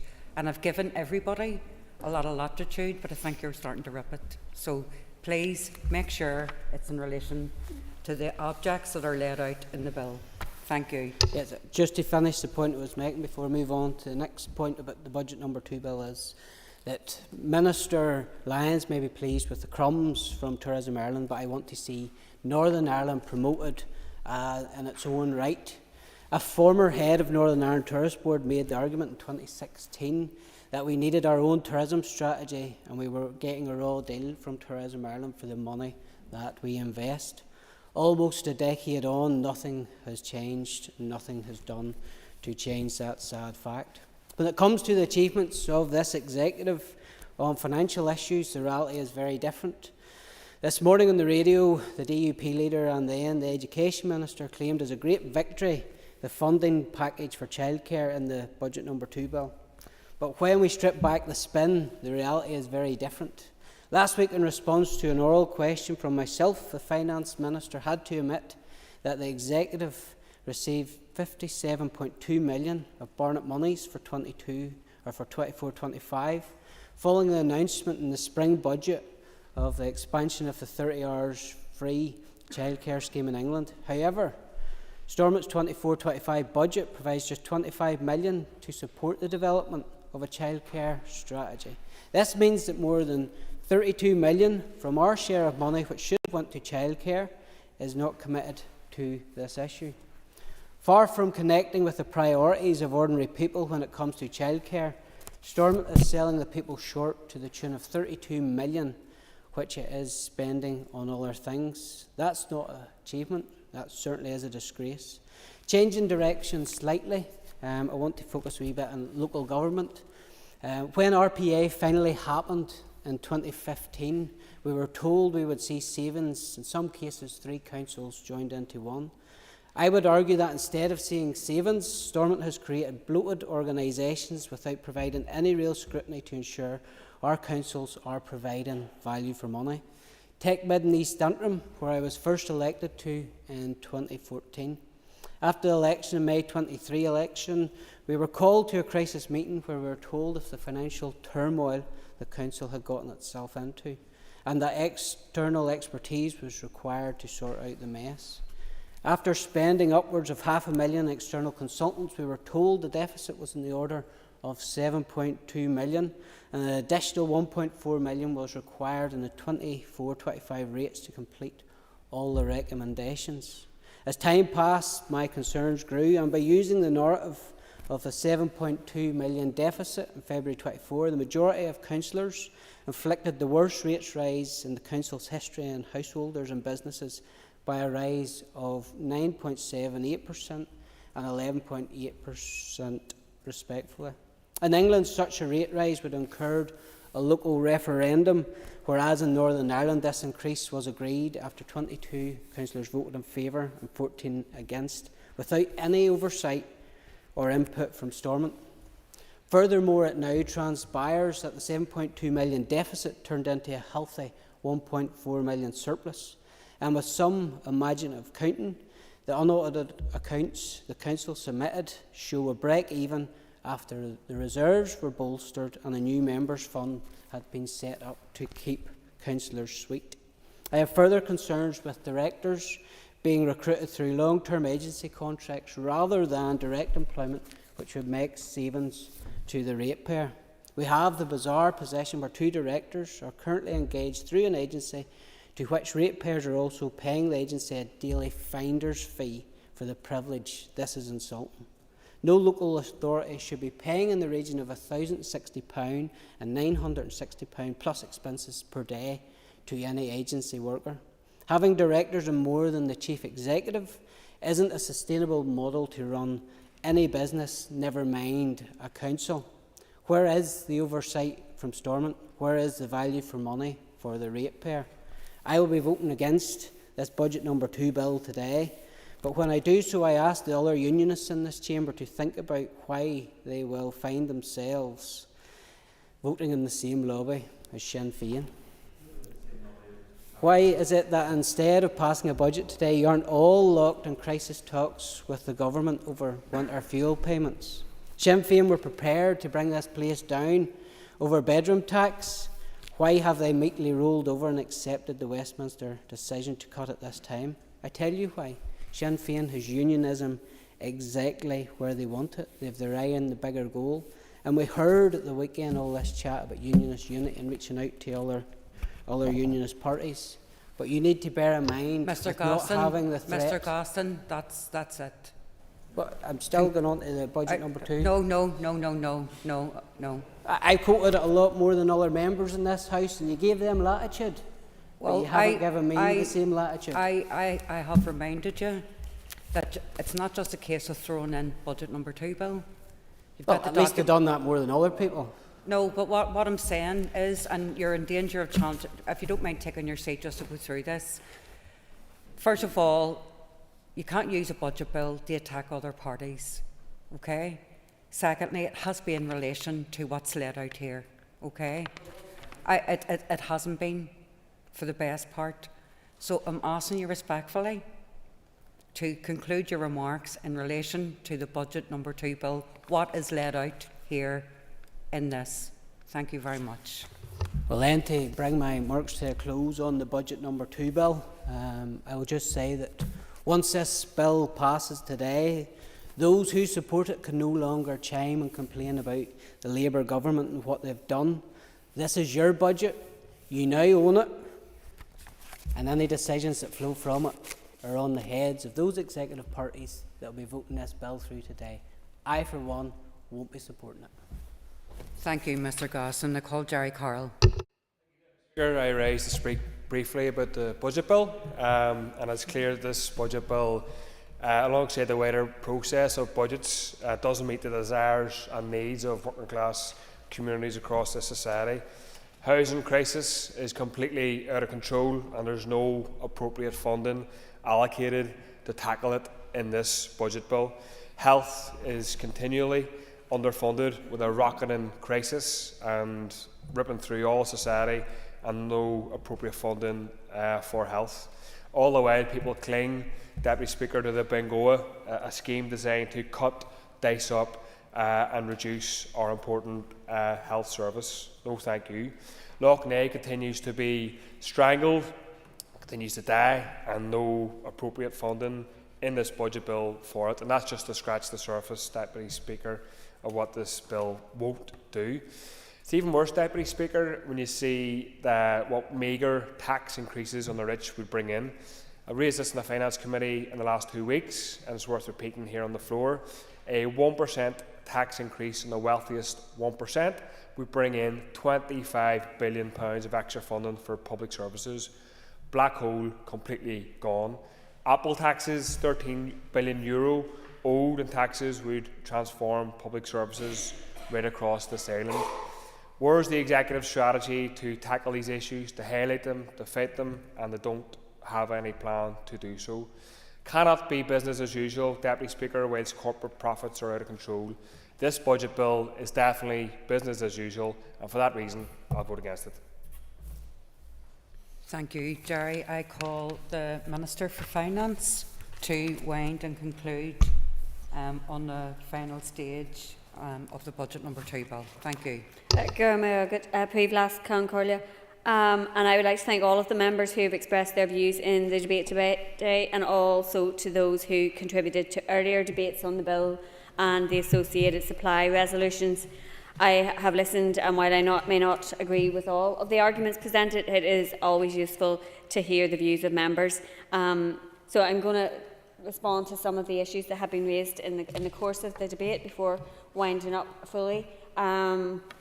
Mr McGrath raised a couple of points in his remarks in relation to the programme for government and the budget bill not being aligned with the programme for government. I'm sure he would concede that the budget bill was brought forward and the budget was brought forward before the PFG was actually published, and I've laid out in the Chamber previously that the Executive had a number of priorities that it tried to align funding towards, health being one, childcare being another, Loch Ness being one, and these are also now reflected in the programme for government. But obviously it is the place that we would like to be, where we are setting a budget that aligns and funds the priorities in a programme for government. Both Mr McGrath and Ms McAllister raised the issue of multi-year budgets, and again, that is the place that we want to be. You will be aware that we are only able to allocate funding on the cycle of years that we have in front of us, and we are in the final year of a spending review, so we were only able to do a one-year budget this year. We understand, and the Chancellor has been very clear about this, that she intends to set a one-year budget in October, and then come early spring we'll set the following 2 years, and it would be my intention to align, and in planning for that we have asked departments for their projections for 3 years. Liz Kimmins mentioned the health, as did Nuala McAllister and Steve Aiken, and clearly health is a priority. It is over half of our budget. We have sought to prioritise it in allocations that have been made, and Mr Aiken made his point again in relation to the outturn versus the opening of the budget, and I'm sure come the end of the year it will be a very different picture, but we'll wait and see on that one. In relation to some of Mr Aiken's other comments around the allocations that we are expecting, obviously you would have a degree of scepticism in relation to some of the actions that we've seen over recent days and weeks, and I think you'd be right to be cautious there. The figures that we are talking about in the region of 500 million are on the basis of discussions that my officials have had with Treasury officials, and similarly we had discussions in advance of June monitoring with officials, and it transpired that is where we ended up in terms of the numbers that we were expecting. However, I think it's also fair to say that there are departments in England that are facing considerable pressures as well, and therefore there will likely have to be money allocated towards them, and also they have committed to the funding of the pay review body recommendations. So I think, yes, go ahead. Sir, look, let's be honest, this is not a criticism of you, it definitely isn't, but we've picked up from other departments, particularly across, and we've also from our friends in Wales and Scotland as well, similar sorts of concerns of things that have been promised and they're not seeing them either. I think this should be a general concern. And I think you should take, if you can, have the opportunity to be able to talk to both the Welsh and the Scottish as well to emphasise this, because this is not right. No, and I thank the member for his remarks, and yes, I will be and have been engaging with my Scottish and Welsh counterparts, and will be meeting with them, and along with the British Chief Secretary to the Treasury in early October as well, as part of our regular fisc engagements. But I accept the point that there is a level of caution to be had, and obviously there will be, you know, a degree of risk attached to those allocations, but it's on the basis of the intelligence that we have as to what we can expect, and from my perspective, it's a degree of risk that I am comfortable to make the allocations on the basis that we want to give departments as much certainty as they can to have them be able to plan to live within the budget envelopes that they have. And that brings me on to Mr Tennyson's comments, where he spoke about those enormous challenges that budgets are facing, and I agree with him that we do need to see ministers taking actions to live within those budgets, because the consequences of not living within the budget are, from my perspective, pretty dire for next year. So I will be bringing forward a paper to the Executive with proposals around allocating the 500 million in the near future. I also agree with him about the need for departments to get on with transformation, and that's something that I think we all would agree in respect of. Obviously we have some funding that goes towards transformation specifically, but it's quite a small pot of funding and it isn't going to do everything that we need to do, so we do need to see more wide-ranging actions on that. I think there's also an important point to be made, and Diane made it in her contribution as well, about the financial package not having secured as much as what is necessary to deliver the public services. I think that's very clear, and we have still more negotiation to do in relation to post-26-27, where in the interim fiscal framework, a document that I perhaps will share with Mr Gaston, we had a commitment that we could plan on the assumption that we'll be funded at or above the level of 124% in future years. We need to secure that, ensuring that that is part of our budget baseline going forward, so that we do have that ability to have our fair share of funding going towards public services. I think Nicola Brogan in her contribution spoke about the need to secure further fiscal powers, and that will also be part of those future negotiations on our final fiscal framework. I think I have covered most of the remarks that I wanted to. Yeah.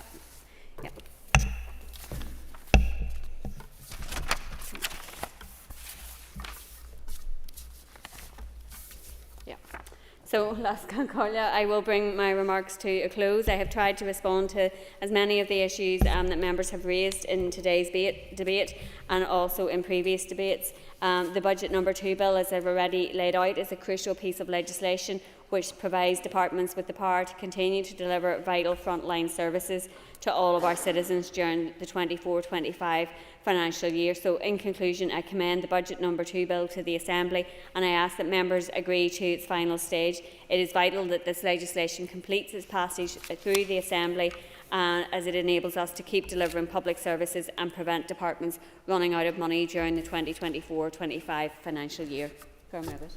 Thank you, Minister. So before we put the question or proceed to a question, I would advise members that as this is the final stage of the budget bill, the motion requires cross-community support. So the question is that the budget number 2 bill now pass. All those in favour say aye. Contrary of any noes? Okay, clear the lobbies. The question will be put in 3 minutes.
Okay, members.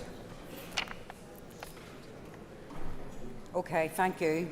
So the question is that the budget number 2 bill do now pass. All those in favour say aye. Aye. Contrary of any noes? No. Aye. Okay, do we have tellers?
Okay.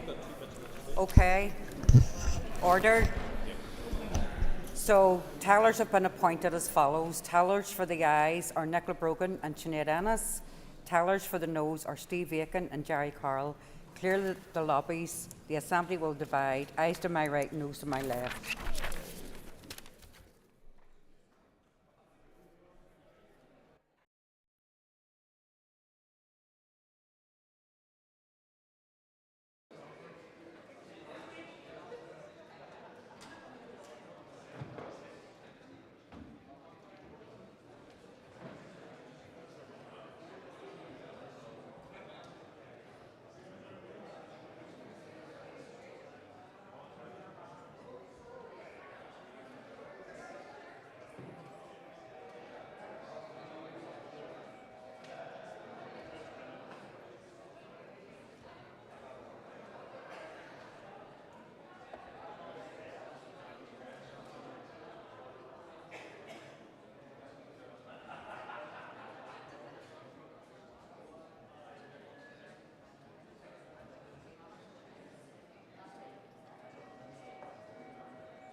Secure the doors.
Okay, members, will you resume your seats? Clerk, can you please read the motion? 71 members voted, of which 58 voted aye, 81.7%. 27 nationalists voted, of which 23 voted aye, 85.2%. 27 unionists voted, of which 19 voted aye, 70.4%. 17 others voted, of which 16 voted aye, 94.1%. The motion is carried by cross-community support. Okay, the motion's carried, so on fasten the doors, and I just want members just to take their ease until we change the top table for the next item. Okay, thank you. Thank you, Frank, thank you. I'm going to leave this, because not I do.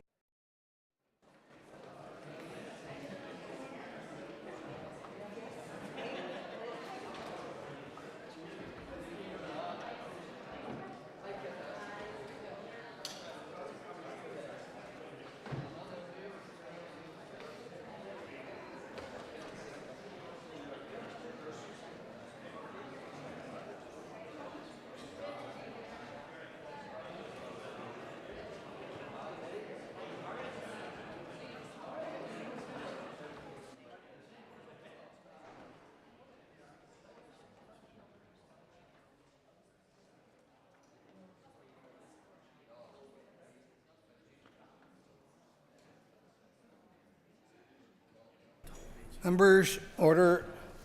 The next item of business is a motion to approve a statutory rule. I will ask the clerk to read the motion.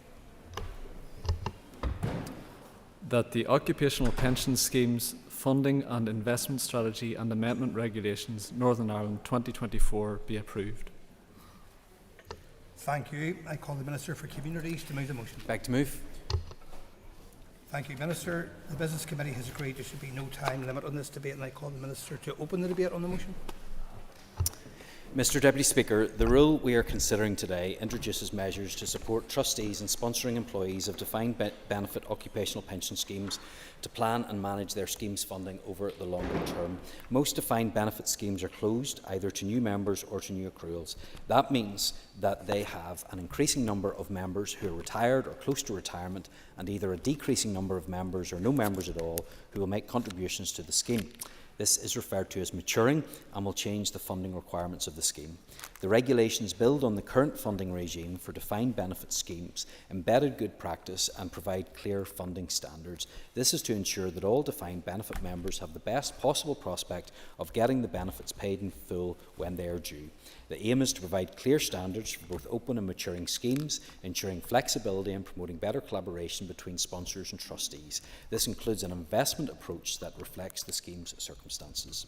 The regulations are principle-based and set out the detailed requirements for the funding and investment strategy. As part of this strategy, all defined benefit schemes are required to set out their plans for how pension benefits will be paid over the longer term. The regulations introduce key principles for assessing the strength of the employer covenant. This is an assessment of the financial ability of the employer in relation to its legal requirements to support the scheme. The regulations require schemes to have a clear plan along their path to maturity and low dependency so as not to need further employer support by the time they are significantly mature. They are required to reach low employer dependency in reasonably foreseeable circumstances. The regulations make it clear that where appropriate, recovery plans are to be put in place as soon as the employer can reasonably afford. The regulations require the funding and investment strategy to be reviewed and, if necessary, revised alongside each scheme valuation, which is usually every 3 years.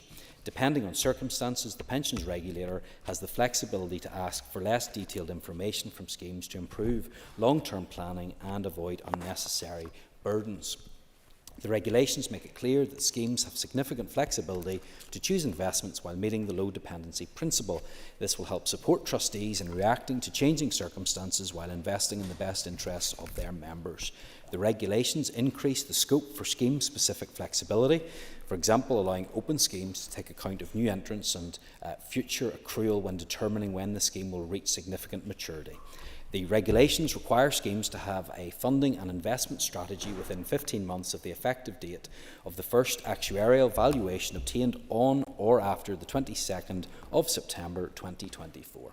In summary, the regulations support schemes and employers to make long-term plans and enable the pension regulator to take effective action when needed. This will help to ensure that scheme members get the retirement they have contributed towards and rightly expect. I beg to move. Thank you, Minister. Members, I have one member indicating to speak, and I'm going to be guided by Colin Gildernew, the Chair of the Communities Committee. If he has time to do it now, I'll caution that I might have to interrupt to start question time. Mr. Gildernew. So I rise as a chairperson of the Committee for Communities to support the introduction of the Occupational Pension Schemes Funding Investment Strategy Regulations NI 2024. The Committee considered this rule at our meeting on the 11th of April and recommended that it is approved by the Assembly.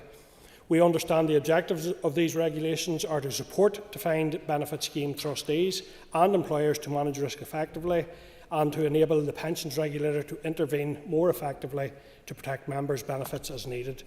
Members understand there are a number of key aspects of the regulations relating to funding, investment strategies and statement of strategies for defined benefit schemes. Firstly, in terms of the funding investment strategies that will be required by these regulations, trustees or managers of defined benefit schemes will have to regularly prepare a funding and investment strategy with the aim of ensuring that pensions and other scheme benefits can be provided over the long term. The strategy must specify the funding level and the investments that trustees or managers intend the scheme to have at a relevant date. The funding strategy must set out a journey plan to that funding level. Secondly, in relation to the statement of strategy for defined benefit schemes required by the regulations, trustees or managers will be required to send a written statement of strategy to the pension regulator, as well as setting out the funding and investment strategy which I have just described. The statement of strategy to be provided to the pensions regulator must also cover the opinion of the trustees or managers on the extent to which the funding and investment strategy is being successfully implemented, and for cases when it is not being successfully implemented, the steps they propose to take to remedy the petition must be outlined. That statement of strategy must also cover the main risks faced by the scheme in implementing the funding and investment strategy and how the trustees or managers intend to mitigate or manage those. Reflections of the trustees or managers on any significant decisions taken by them in the past must also be covered by the statement of strategy. The final requirement of the statement is a summary of the actuarial valuation and, where appropriate, the recovery plan. The pensions regulator has discretion as to the level of detail required for this information, ensuring that explanations and supporting evidence are only provided where needed to avoid an unnecessary administrative burden. In conclusion, the Committee recognises the importance of robust pension schemes where benefits for members are as secure as possible, especially in the context of an ageing population. The Committee acknowledges that the occupational pension schemes represent a positive change to support scheme trustees and employers to manage risks effectively. Therefore, I am content to recommend the Assembly approve these regulations. And I now call the Minister to conclude and wind on the debate. Much, Mr. Deputy Speaker. I'm pleased with the cross-community consensus that we have right across the Chamber, and I commend the motion to the House. Thank you, Minister. The question is that the Occupational Pension Schemes Funding and Investment Strategy and Amendment Regulations Northern Ireland 2024 be approved. All those in favour say aye. Aye. Contrary, no. I think the ayes have it. The ayes have it.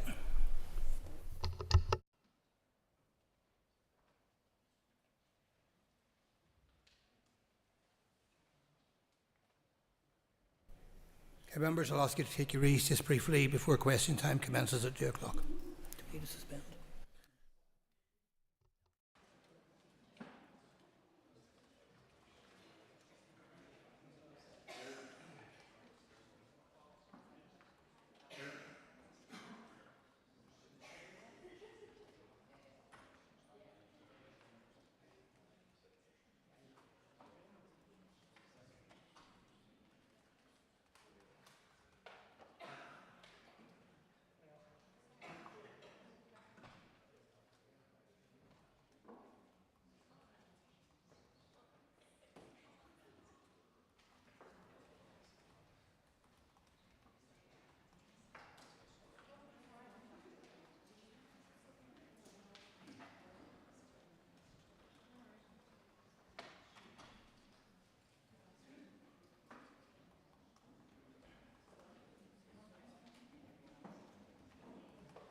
time for questions, and questions are to the Executive Office, and I call Liz Kimmins. Question number 2, please. First Minister. And I note that question 1 was withdrawn, so just I'm sure that I know the House mentioned this earlier, but the member that was due to ask the question was stranded last night in an airport in England due to not having accessible services for him. So I'm sure everybody would want to send our best wishes to our colleague and to say that airlines and every other service needs to do better to support those people with additional needs. Turning then to question 2, we're very pleased to say that following the executive approval of Ending Violence Against Women and Girls strategic framework and the first delivery plan earlier this month, that launch of this important framework took place on Monday the 16th of September. This is a 2-year delivery plan in which we will develop campaigns and we will collaborate with many parts of government and society to drive transformative change. Vitally, we will support grassroots groups and the community and voluntary sector organisations through a change fund to do more, to build capacity and also to be better equipped to address the significant issue in their areas. Preparation continues at pace to bring forward the Change Fund, and we're also pleased to say that work is already ongoing in delivering a number of the actions within the delivery plan itself. Ms Kimmins. Well, could I thank the First Minister for her answer. Could the First Minister also outline then what preventative actions will be taken as a result of this framework and delivery plan to help end violence against women and girls? First Minister. Yeah, one of the 4 outcomes and the main focus of the framework is crucially about prevention, and this is where we are aiming to get to, where we create a society that's absolutely free from violence against women and girls, free from gender-based violence, free from abuse and harm. And I think that addressing that underlying cause is crucially important if we're going to be successful with our strategy. We have to stop the abuse before it even starts. So we want everyone to understand that violence against women and girls, to recognise it, to know what it is, to be able to see it very clearly when they do, and also how to take action to prevent it. Our ambition certainly goes beyond the near future, and our focus is, as I said, on that longer term prevention, on transforming our society for the better that will end violence against women and girls for the future generations. Connie again. First Minister, it was good to see everybody really welcoming the strategic framework for ending violence against girls that was published last week. I was just hoping if I could ask for some clarification around the £3 million figure that was cited in it. Is that to go solely to the Change Fund, or will that also be needed, for example, for the research and campaigns that were also included in the delivery plan? Minister. Yeah, thank you. So just we're going to say a lot more about the Change Fund in the coming weeks whenever we've actually settled on the final application process, etc. And we will certainly talk to the committee in relation to that. But you're right, £3 million being earmarked over the 2 years, so the first 2 years of the plan.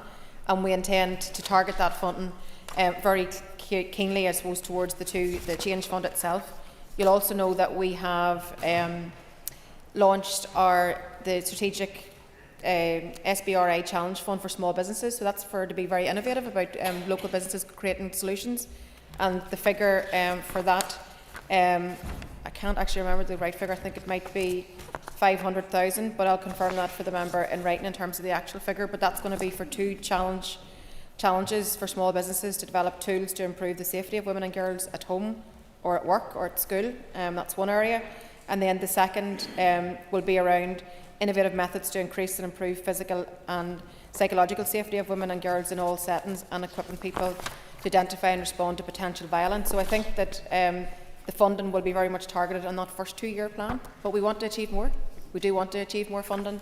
We said that this was just the start, and we wanted to think, but I'll give you the breakdown in terms of the 3 areas of funding in writing in terms of the actual figures themselves. Thank you, Minister. Can I just ask, because sometimes you have to look close to home in order to deal with some of these issues, could I have the Minister, if she's willing to speak to the Finance Minister, to have her look at the Northern Ireland Civil Service Staff Handbook to make sure it's changed to reflect the 6 outcomes you want from ending violence against women and girls? Minister. Well, very much the work that we're focused on is that whole of society approach, and it does start close to home. So if there are areas that require improvement within civil service, then we should do our own homework there. I don't know what's lacking in that regard, but I'm certainly happy to pick it up with the Minister to make sure that we are or do have the most effective handbook that we possibly can have for the service.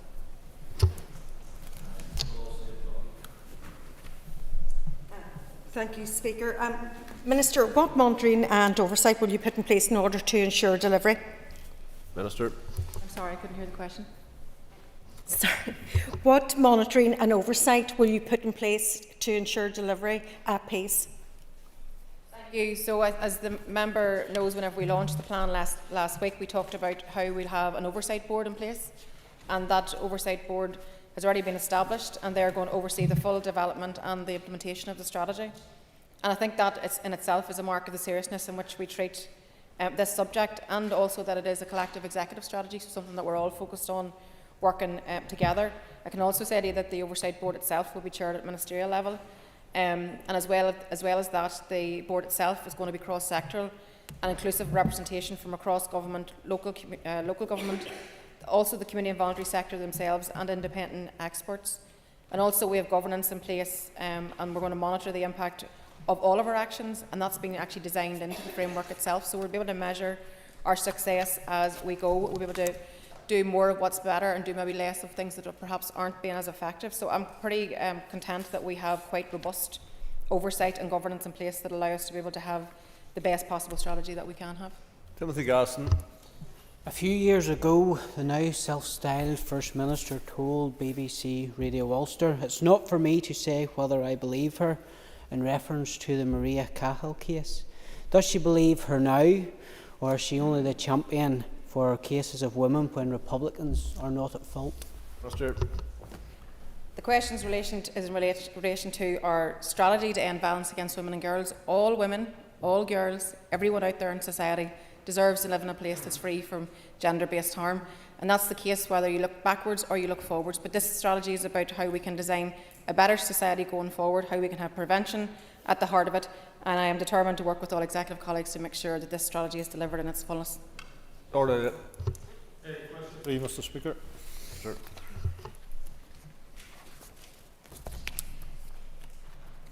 Firstly, we'd like to mention that the other listed buildings on the Kesh site, Maze Kesh site as well, the World War II hangars occupied by the Ulster Aviation Society.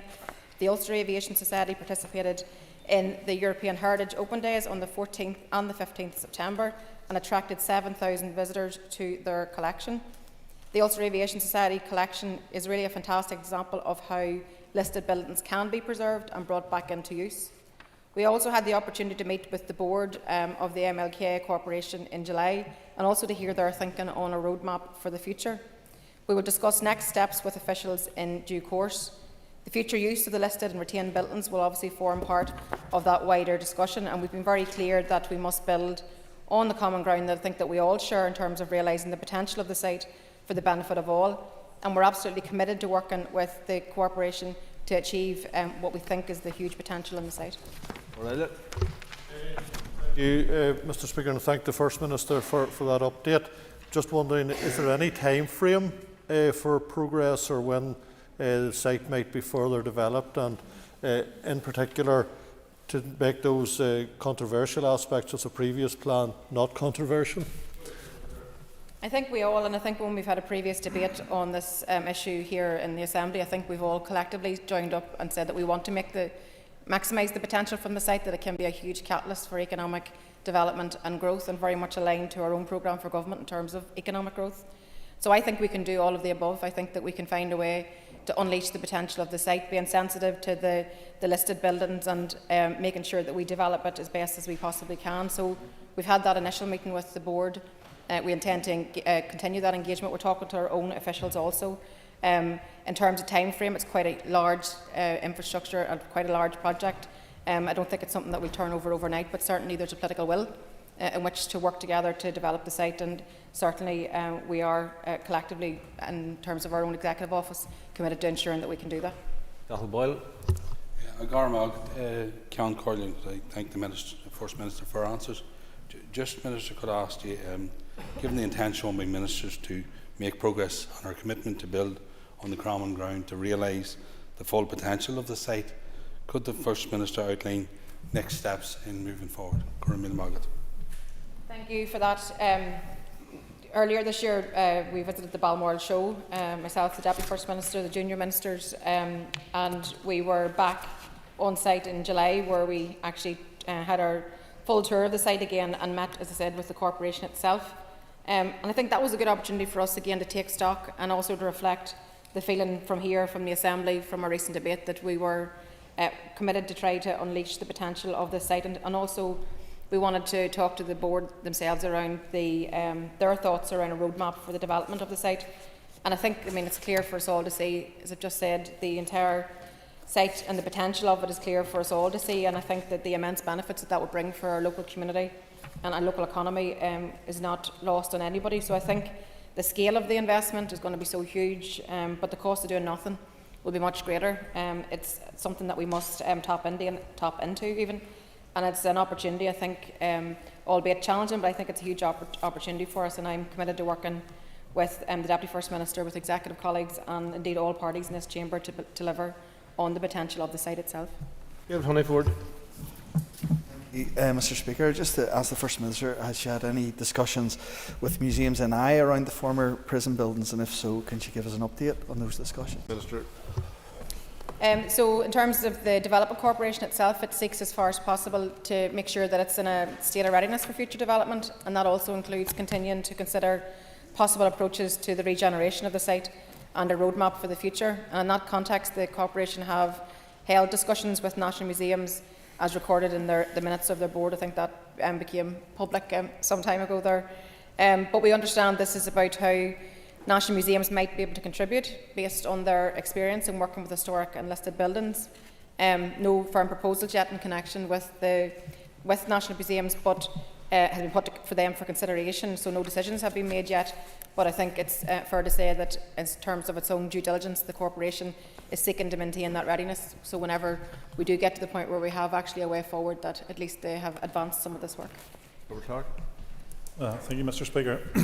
Minister, in your answers to other members, you talked about the work that you and Deputy First Minister is doing and about looking at options. Have you any firm options actually on the table that you could tell the House about? And indeed, will those options also include or consider, make sure that it's considered rather that all of those things includes the whole of the community? First Minister.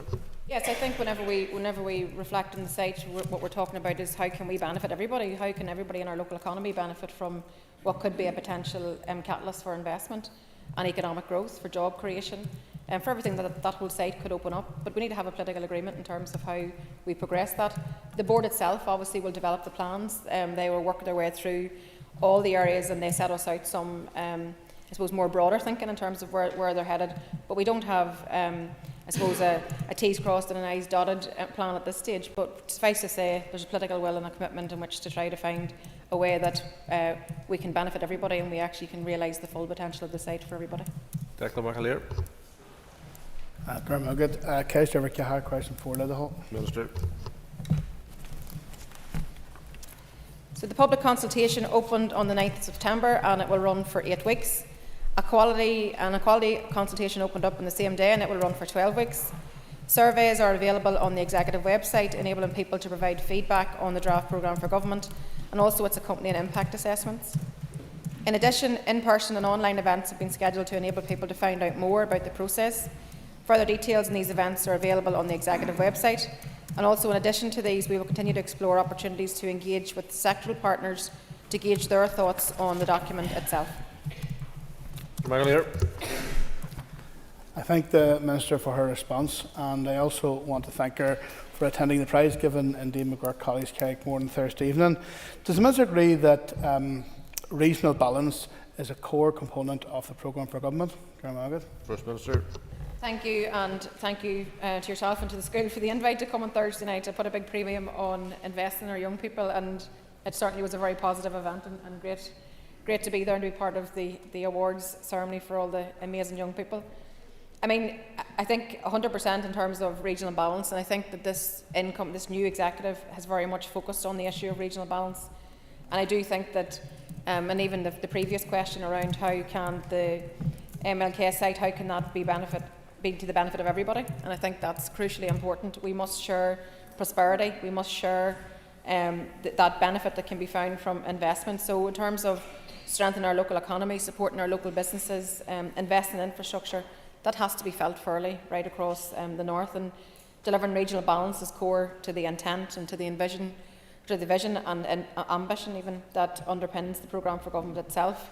And that really does mean targeting resources and locating services where there are clear deficits, but it also means better connecting people to their public services, to employment and to educational opportunities. And delivering these objectives means that we need to make the right investments at the right place at the right time. And of course that's going to be challenging, but we're dealing with a lot of legacy of historic underfunding in public services here, and we know that. But I'm convinced that whenever we work together, we can overcome these challenges and we can ensure that there is a fair share spread right across the piece in terms of everybody feeling that they are invested in and that this executive is committed to that regional balance piece. McGrath. Thank you, Mr. Speaker. Could the First Minister outline what focus their department intends to give the work on flags, identity, culture and tradition in relation to the programme for government? Minister. That's a separate area of work to the programme for government itself, insofar it's work that's already been completed. You know that there was consensus in some areas and not on others, but now we are looking for the FICT report to be wrapped up in the wider review of TBUC, so that's going to be important. I think that we can maybe perhaps find a way to drive forward on the areas where we agree, wrap it up with TBUC, for example, and what that might look like. And the member will know that there might be areas where there will not be political agreement on, and then there may be a role for this Assembly in terms of how perhaps some of the areas will be taken forward. I call Patsy Malone.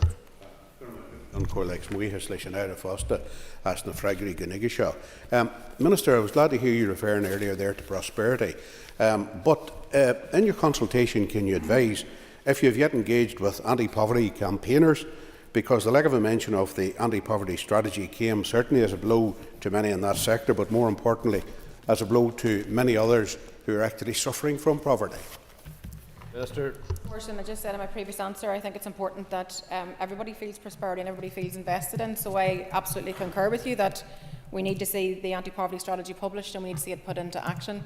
And I commend the Department for Communities to take that forward and actually get it published and actually let's see that action. People are struggling right now. We know the cost of living has been so challenging for people. The winter fuel payment decision taken in London actually compounds that problem for a lot of older people. So we now need to see the publication of the strategies. The document itself, the programme for government, does talk about the inclusion strategies, but we need to see them now published. And I am certainly committed to that, ensure the members' desire that that would be published. Mark Duggan. Minister. TEO funded the extension and refurbishment of the Gas Yard Centre, directly impacting the centre's ability to meet the community needs, and they now employ 19 staff directly and approximately 50 staff indirectly to ensure that the community have access to support services within the local area. With an array of projects on offer throughout the calendar year, the Peacemakers Museum hosted within the centre was funded solely through the National Lottery Heritage Fund. An internal review was carried out under the Raising Concerns policy. The outcome of the internal review was independently reviewed by Group Internal Audit and Fraud Investigation Services. The conclusion to both reviews was that there was no breach of the capital process regarding Gas Yard Development Trust's proposal. Mr. Durkin. Would the First Minister agree that the use of John Hume's name and image to promote a project, despite his wife, Pat, and the Hume family expressing their opposition to it, was and is wrong? And what lessons have been learned by the Executive Office over this matter?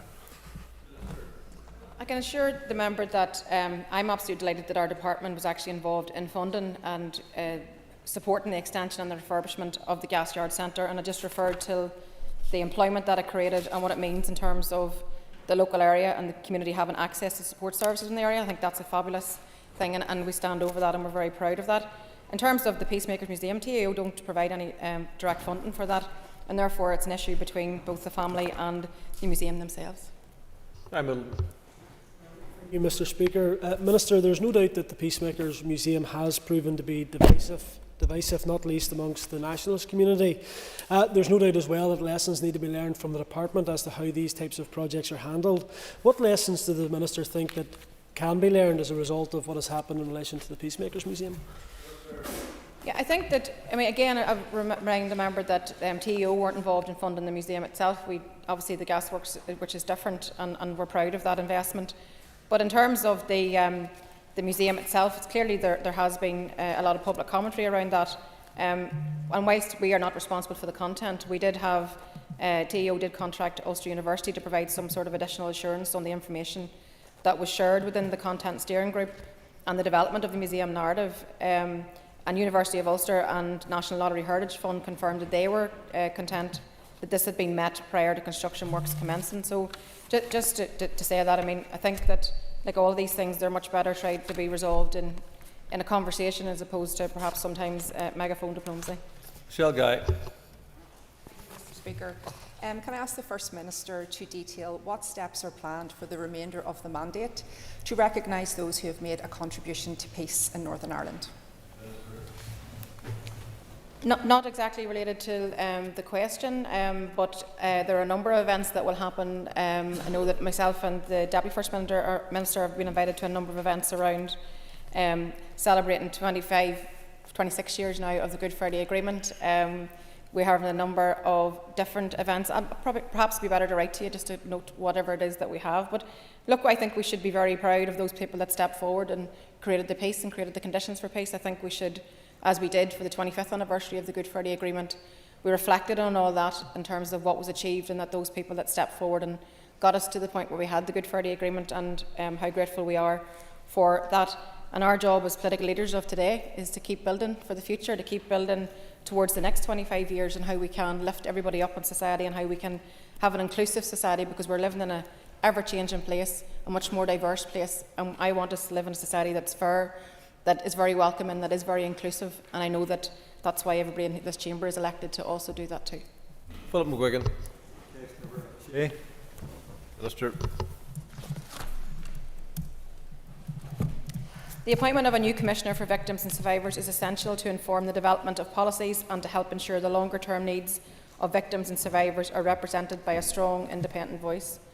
We are keen that a new Commissioner is appointed as soon as possible, and as such we are pleased to inform the Chamber that we have instructed our officials in the Executive Office to formally proceed with the appointment process. Officials are now at an advanced stage with the preparations required for the recruitment competition, and we anticipate that it will be formally launched in the autumn. We would also remind members that this appointment process is regulated by the Commissioner for Public Appointments, and it's estimated that the process may take a number of months.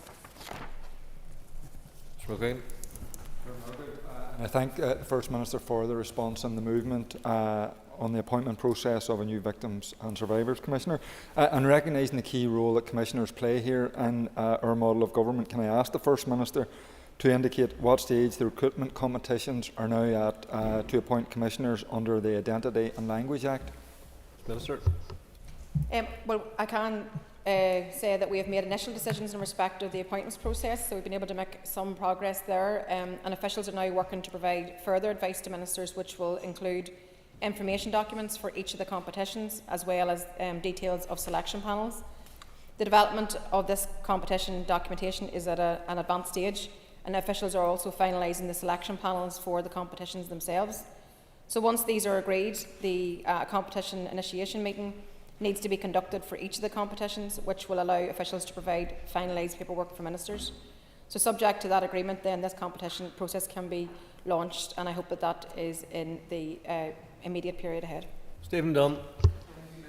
Securing help for victims and survivors in a timely and sensitive manner is rightly a priority and very much should be. Will the First Minister outline what measures are being taken to ensure that this is the case, and would she agree that all families should be treated equally and entitled to the same access to justice rather than a hierarchy of victims, which many feel has been undertaken in recent weeks? Minister. Well, firstly, let me say that the Victims Payments Board is working closely with victims groups to keep the scheme under review and to look for ways to improve the throughput of cases, because I know a number of members have been raising concerns in terms of some individuals and the fact that they've been in the system for so long, and really it's quite a distressing time for anybody going through that process. So just to assure the member that when it comes to trying to speed up the process, that we are looking at all areas, including a review of operational effectiveness and performance. We're exploring improvements to the overall victim journey through the assessment process.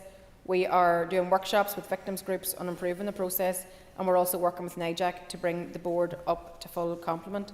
In a more general sense, I think that it's important that we support all families to get access to truth and justice. I think it's important that, and we can see from the court ruling on Friday, that the intention of this Labour government to go down the route of with the ICRIR is not commanding support from both the victims and survivor community or human rights organisations, and now the courts also find it to be completely fundamentally flawed. So what we need to do is find a way for all families to get access to truth and justice. What we need to do is find a way to help people to heal, and that's different for all different families. We had that once with the Stormont House Agreement. We need to get back to that point again.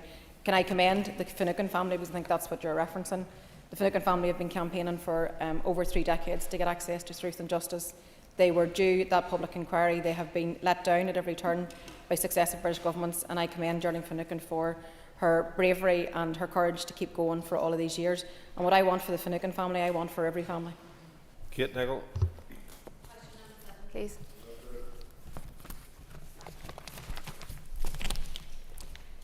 Since assuming responsibility for the coordination and engagement functions of the previous Strategic Migration Partnership, the Executive Office has worked in conjunction with partners to support asylum seekers and refugees and their integration into the community. This involves officials engaging with the relevant agencies to consider often challenging asylum and resettlement policies and represent local interests to Home Office on policy plans and implementation. Examples of that have included on room sharing policies in asylum accommodation. Following the recent unrest, officials set up across sectoral meetings with statutory bodies and voluntary partners and the Home Office, ensuring key information was shared.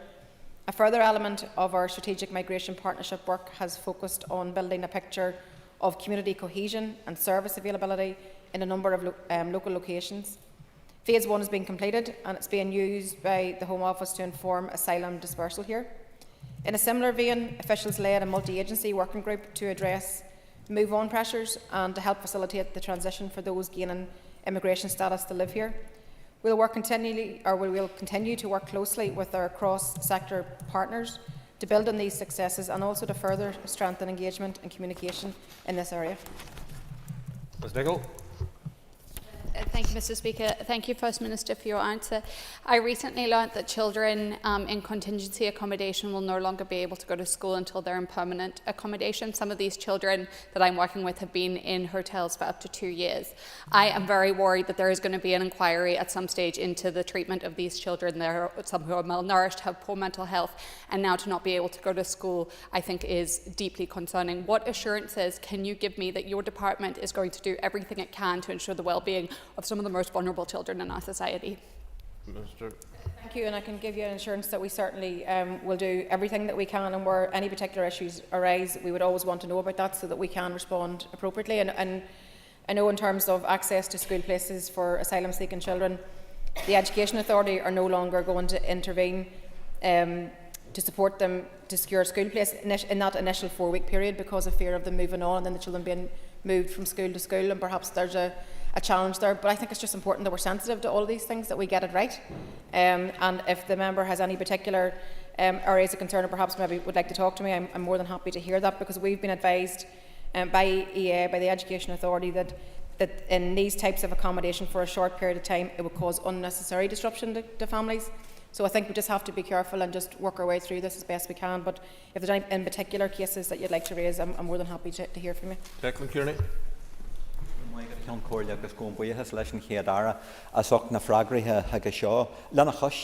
On the 8th of August last, the Assembly was recalled, and we issued a very strong message that we stood firmly against racist violence, intimidation and threat.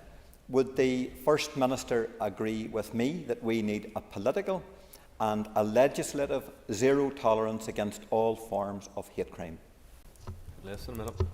Yes, thank you for that, and absolutely concur that the racism, the violence, what we saw in terms of intimidation, all of that on our streets in recent months is a challenge to each and every one of us who want to build a shared society here and a better future, and to have a society that has the value of equality and respect at its heart.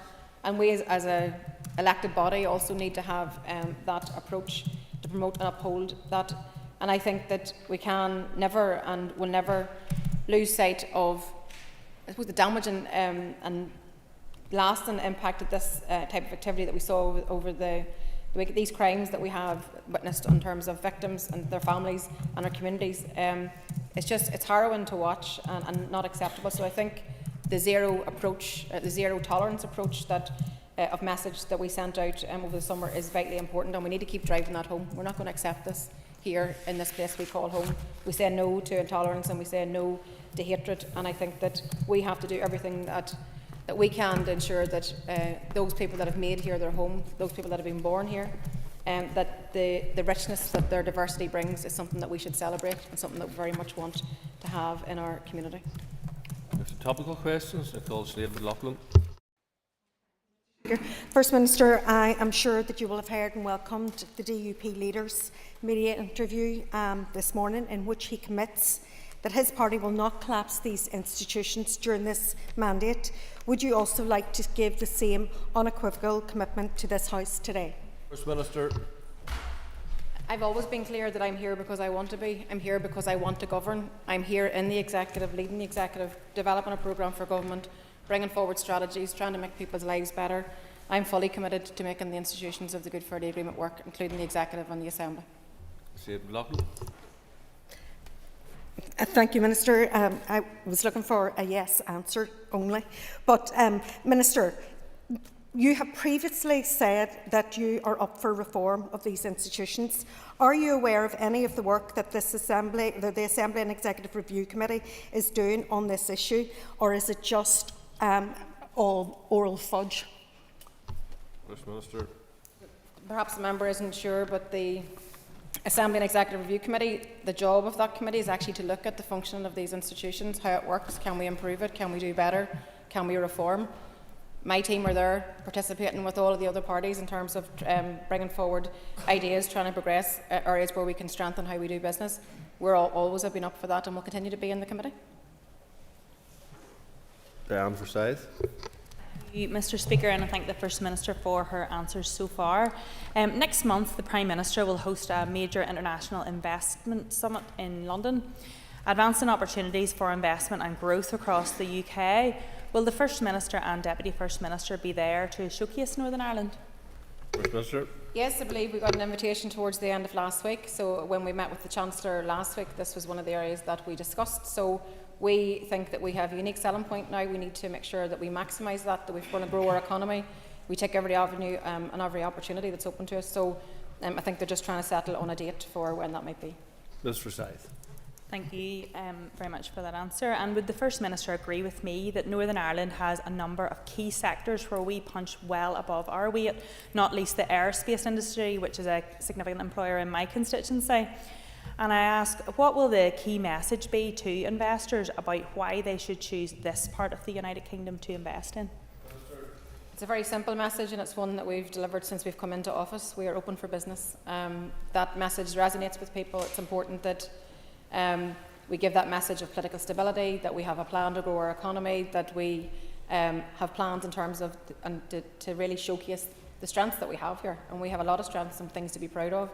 The aerospace industry, manufacturing, advanced manufacturing, we're so strong in quite a number of areas. So our message will certainly be one of that we're very much open for business, and that we have access to both markets, which we must now exploit to the benefit of all the people that we collectively represent. Shell Guy. Thank you, Mr Speaker. Can the First Minister confirm that the latest business plan developed by the Mays Longcash Corporation has been approved and will be published? Sir. I am not sure that that has come before me on my desk, but I will check it out and let the member know. Okay. Thank you, First Minister. In previous answers, you have noted that the corporation were developing options for ministers to approve. For a project as long-standing as this, we do need timelines and next steps. So can you outline when these proposals will be with you and what these next steps are? Minister. It's very much for the board to develop the plans. I mean, that's their remit. I mean, they come together as a corporation. So they previously had plans, but obviously just given the political nature around the site itself, it hasn't progressed. But let's now hope that we're in a different space and in a spot where actually we can advance those plans. So we've had that initial conversation with the board, and they talked at a very high level around some of the areas that they think that there are potential in. But in terms of the actual detailed plans, I mean, I think there's a lot more work to be done there. You know, the road into the site, for example. You have to have a political agreement in the first instance in which to get the site opened up, but that's what I want us to achieve. I want us to find a way that allows us all to be able to maximise the site for the good of everybody. We protect the listed buildings. We find a way to find a political agreement that allows this huge opportunity to be opened up, and sure, the prize in that will be job creation, money in people's pockets, economic growth. These are all things that we all strive towards. Declan Kearney. I note the remarks by the British Prime Minister last week about Casement Park. Do you agree that building a first-class stadium for Gaelic games, and in particular for the benefit of Antrim and Ulster Gaels, should now proceed as a matter of urgency? First Minister. Yes, I do, and I think that last Friday, when the British Government made a number of announcements that were not in the interests of the people here, was a very poor start to any kind of reset that this new government wants to have with us, so they need to do better. But certainly on the issue of Casement Park must be built. It is a flagship executive project, and it's something that both governments have, both the British Government and the Irish Government have committed to. We know what the quantum of funding is available from the Irish Government. We know what our executive has set aside. But we now need to see the British Government fulfil its commitment if they want to be a partner. And I hope that they will be a partner in terms of getting Casement built, because the economic potential that comes from being able to, again, invest in this site, the state-of-the-art facilities that it will mean for Gaelic games, what it means in terms of the local economy and job creation. We need to just push forward and get this done. It's gone on for far too long, and now's the time just to, the Euros, unfortunately, has passed us by because of inaction. And I think that now we're in a scenario where we just must move forward and get Casement built. Mr Kearney. agus go buíchas leis an chéadara a socht an fragra sin.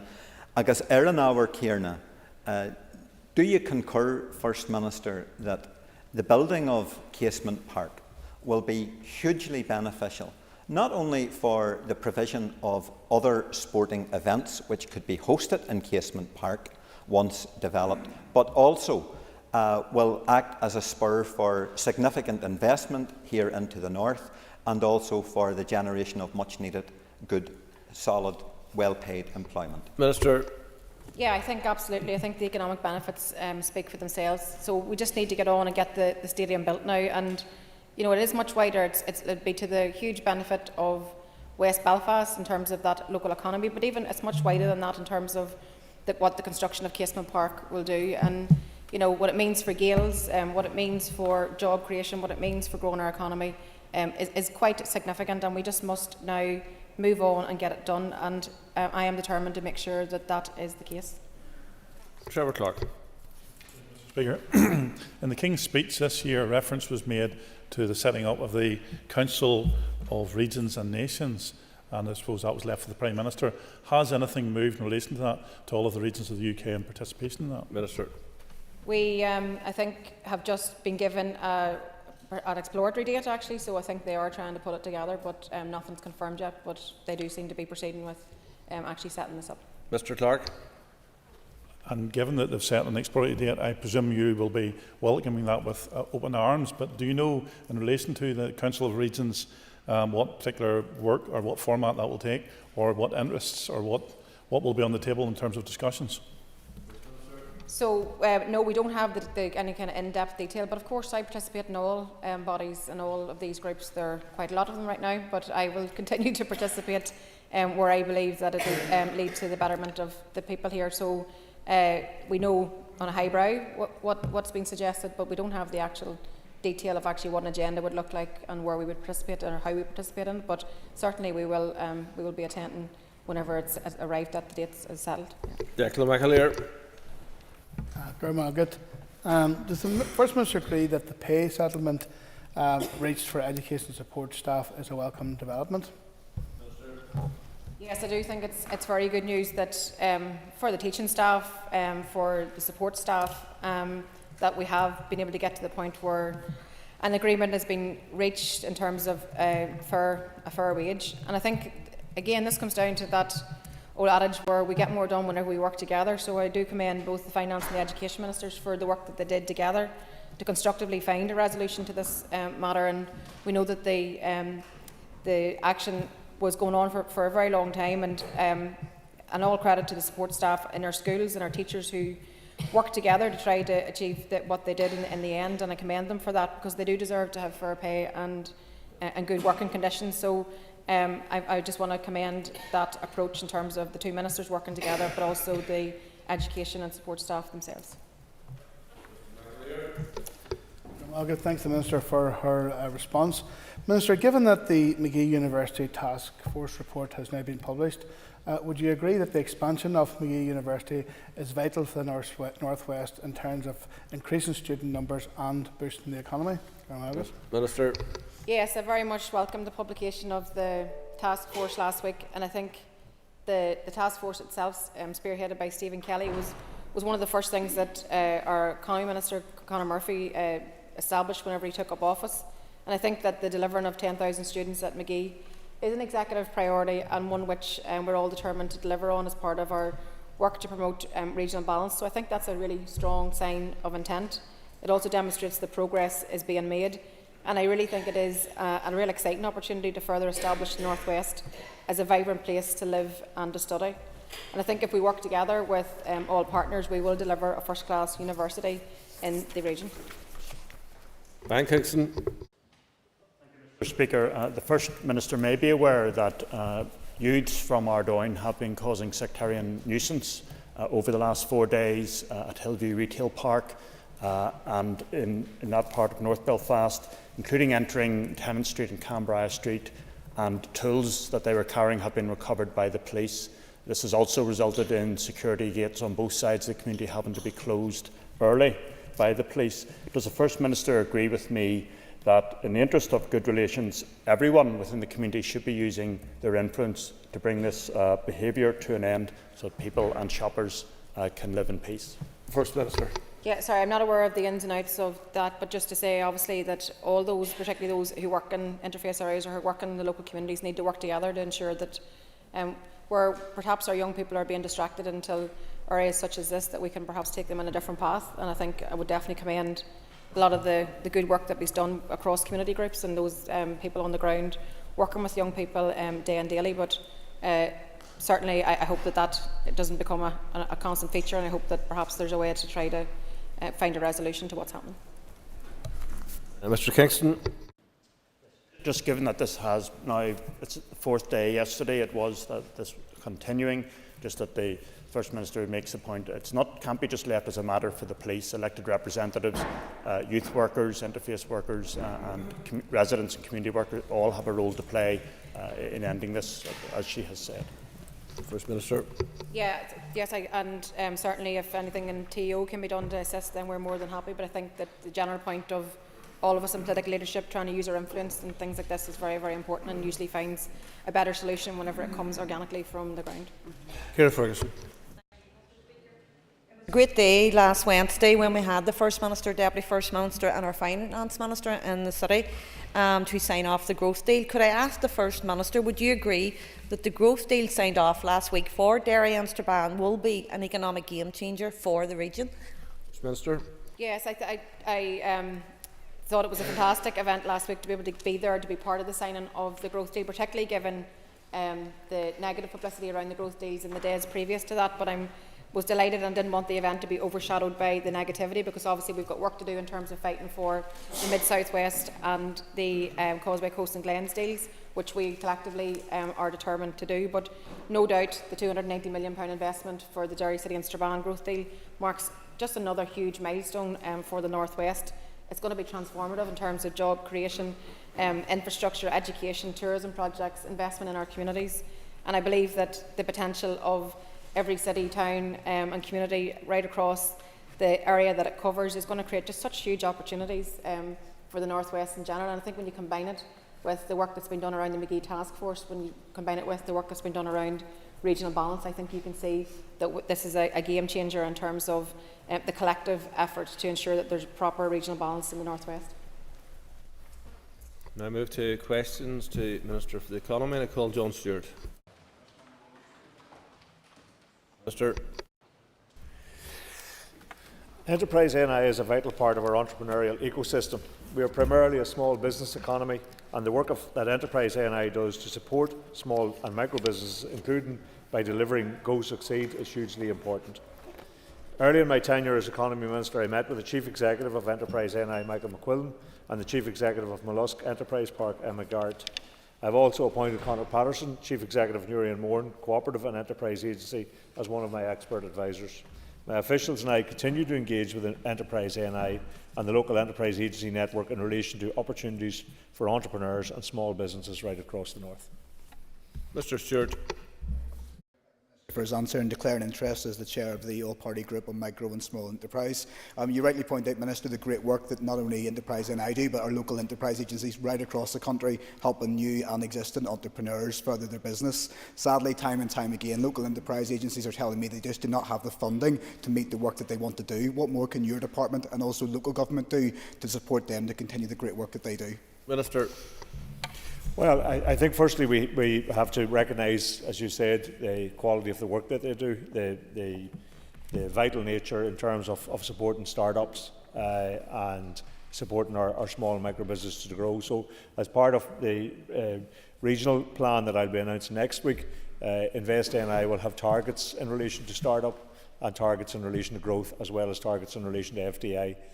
So I think that will shift the balance somewhat in favour of that. I see Enterprise NI then playing an increasing role as we drive growth in that area, and we ensure that the local regional partnerships are very much focused on the businesses in their area and find that support for them to grow in the time ahead. And thank the Minister for his questions or his answers so far. Minister, given the large number, as you've outlined, of small and micro-sized businesses here in the north, and particularly the entrepreneurial spirit, not to be parochial, in areas such as mine of Mid-Ulster, can you outline the role organisations such as these can play in addressing the regional inequalities? Minister. Well, I think that areas like Mid-Ulster have a very strong manufacturing base, which is very well organised and has seen the power that collectively they can yield. I think it's an example for other areas where we can get a sector together, create that cluster, and we're encouraging the creation of clusters not just here but right across the island.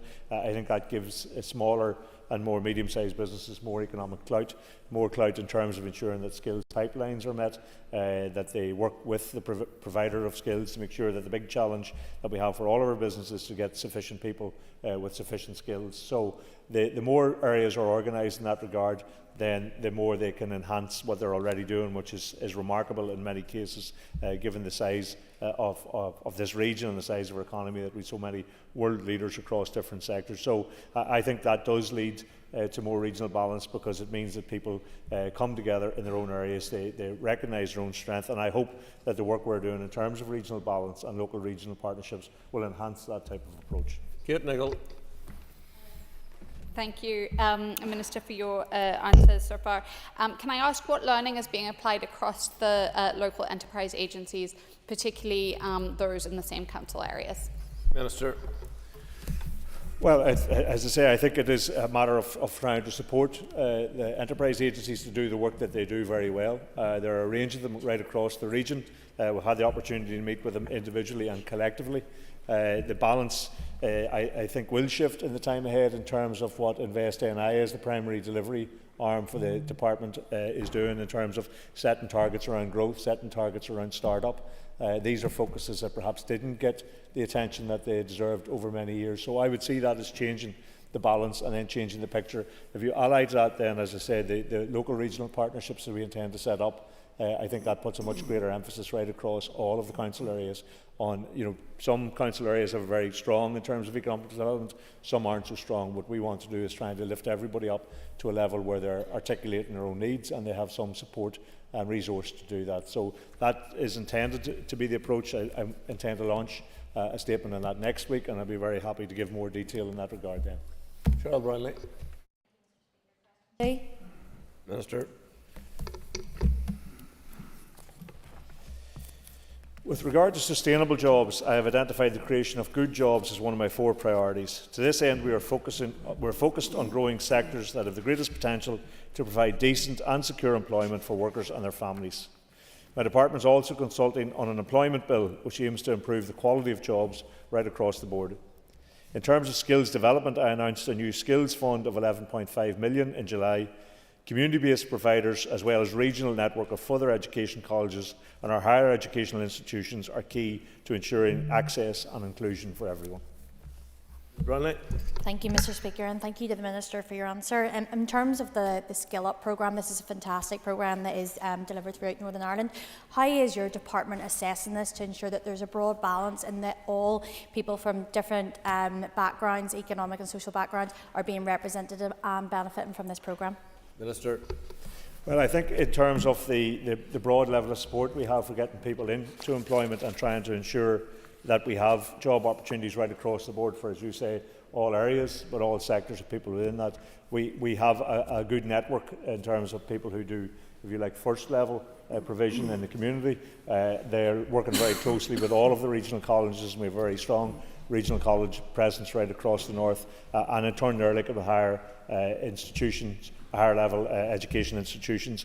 I think the department needs to ensure that we are working at all levels with people. So in the £11.5 million we announced in July, that was to go across a range of initiatives, all of which are aimed at trying to draw people who are economically inactive into the workforce. And they generally find they're people with caring responsibilities or people who have other issues in terms of education or health issues that are the people that most need support in order to find jobs. So we have to ensure that we're consistent in that approach, that those are the areas we're targeting, those are the types of people we're targeting, and we work with the community and voluntary sector, we work with the regional colleges who have a very strong regional presence to make sure that we're effective in what we do. Alderman Gildernew. And thank the Minister for his answer and for his focus there on the issue around economic disadvantage as well as just necessarily strictly economic activity. But given the importance of supporting people with significant barriers to employment and the cross-cutting nature of that work, can the Minister outline what your department is doing collaboratively with other departments and how that fits into your economic vision? Sir. Yes, well, I mean, we are working with other departments on a number of issues. We're working with the Department of Education to make sure that careers advice for young people is consistent across schools. We're working with other departments to ensure that people who have special educational needs post-19 have access to training and employment. That's currently an area that needs policy really set in that regard. There is an inequality there. We're working with the Department of Communities, Department of Finance in relation to community wealth building, to pilot projects in Larne and in Derry. So it's making sure that there is collaboration across the departments, and I have to say there is very good cross-departmental work happening under this executive, and we're trying to ensure that the limited resources that we have stretch as far as we can possibly stretch them, and we make sure that we're doing actions which complement each other, not contradict each other. Kelly Armstrong. Minister, you have mentioned the community and voluntary sector, further education colleges and departments.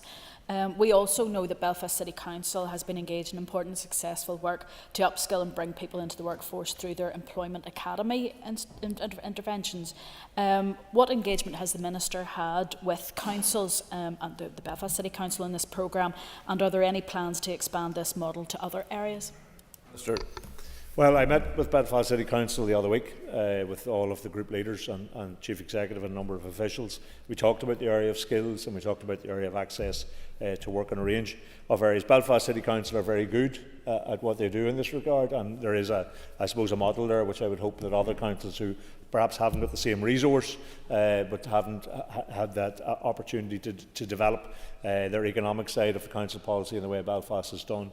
And so I think there are good examples there that we can all work from and that other councils can work from. We want to ensure that partly through the regional balance post, the regional partnerships that we're bringing about, that Invest not only supports those, but they actually support councils and council officials to make sure that they're up to the level that we find in some councils. Some councils aren't just as engaged in that regard. We want to make sure all councils are acting on the economic policy levers that they have, and that they're very proactive in the areas that they think that need support, and some of that undoubtedly is in terms of skills, our skills academies, and making sure that we target people into certain sectors where there is employment available for them.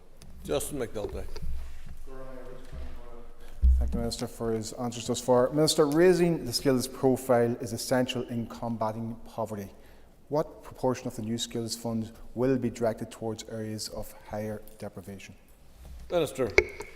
Well, you tend to find that the areas which have most economic inactivity, where we need to target most, are the areas of highest deprivation. You go from 25% overall economic inactivity, you get up to the northwest, in areas like that you're talking about 35-36% economic inactivity. So that's of course where the focus has to be.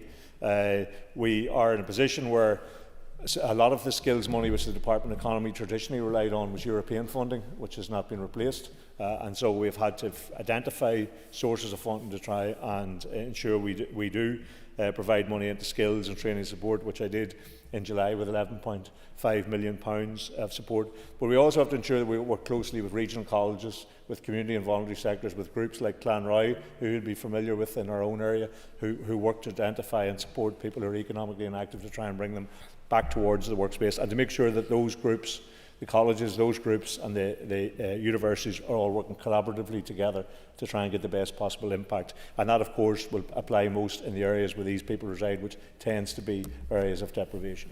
Questions 3 and 4 have been withdrawn. I call Nick Matheson. Mr. Speaker, question 5, please. Minister. My department provides a range of support for students with learning difficulties or disabilities to transition and to participate in further education. However, I am aware that current provision is not meeting the needs of all of our young people. Therefore, I have commissioned a review from officials on the existing skills and training provision for young people with special educational needs, including legislative protections, with a view to providing advice and recommendations.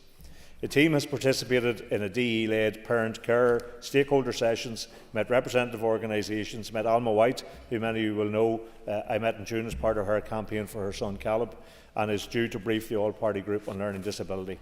This work will contribute to the Executive's commitment to support young people with special educational needs, as set out in the draft programme for government, hopefully underpinned by our transformation bid. Danny Baker. That's right. Thank you, Mr. Speaker, and I thank the Minister for his answer. There's much to welcome there. Would the Minister be able to give a view as to whether or not he feels that there is a gap in the legislative protection for young people with special educational needs who are moving out of the school system? We do seem to be lagging behind neighbouring jurisdictions in that regard. Yes, I accept that, and that's why I have tasked officials to go off and do a piece of work on that. It's something, as a constituency representative, I've lobbied on over the years myself, and I think it's not acceptable that we have a responsibility for young people going through further and higher education and providing support on that, and yet people who have special education needs are effectively abandoned at the age of 19. So the piece of work I have tasked officials we're going off and doing will make recommendations whether there's legislative processes required or whether we can do improvement through other processes. But and we've also bid for the transformation funding for some money to support this. I know this mandate is short, and so I would be hopeful that we will be able to make some progress in that regard before this mandate's out. But certainly we want to get very quickly to a situation where we provide very practical supports for young people in those circumstances and make sure that that injustice is actually addressed. Danny Baker. And thank the Minister for his answers so far. Could I ask the Minister if he could elaborate on the bid for the Transformation Fund for improved special educational needs support? Minister.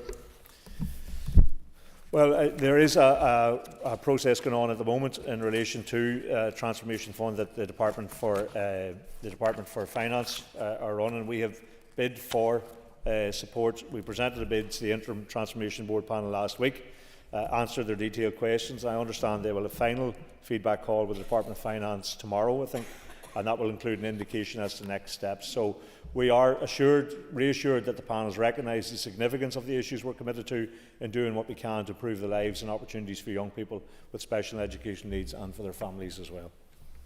Call Connie again. Minister.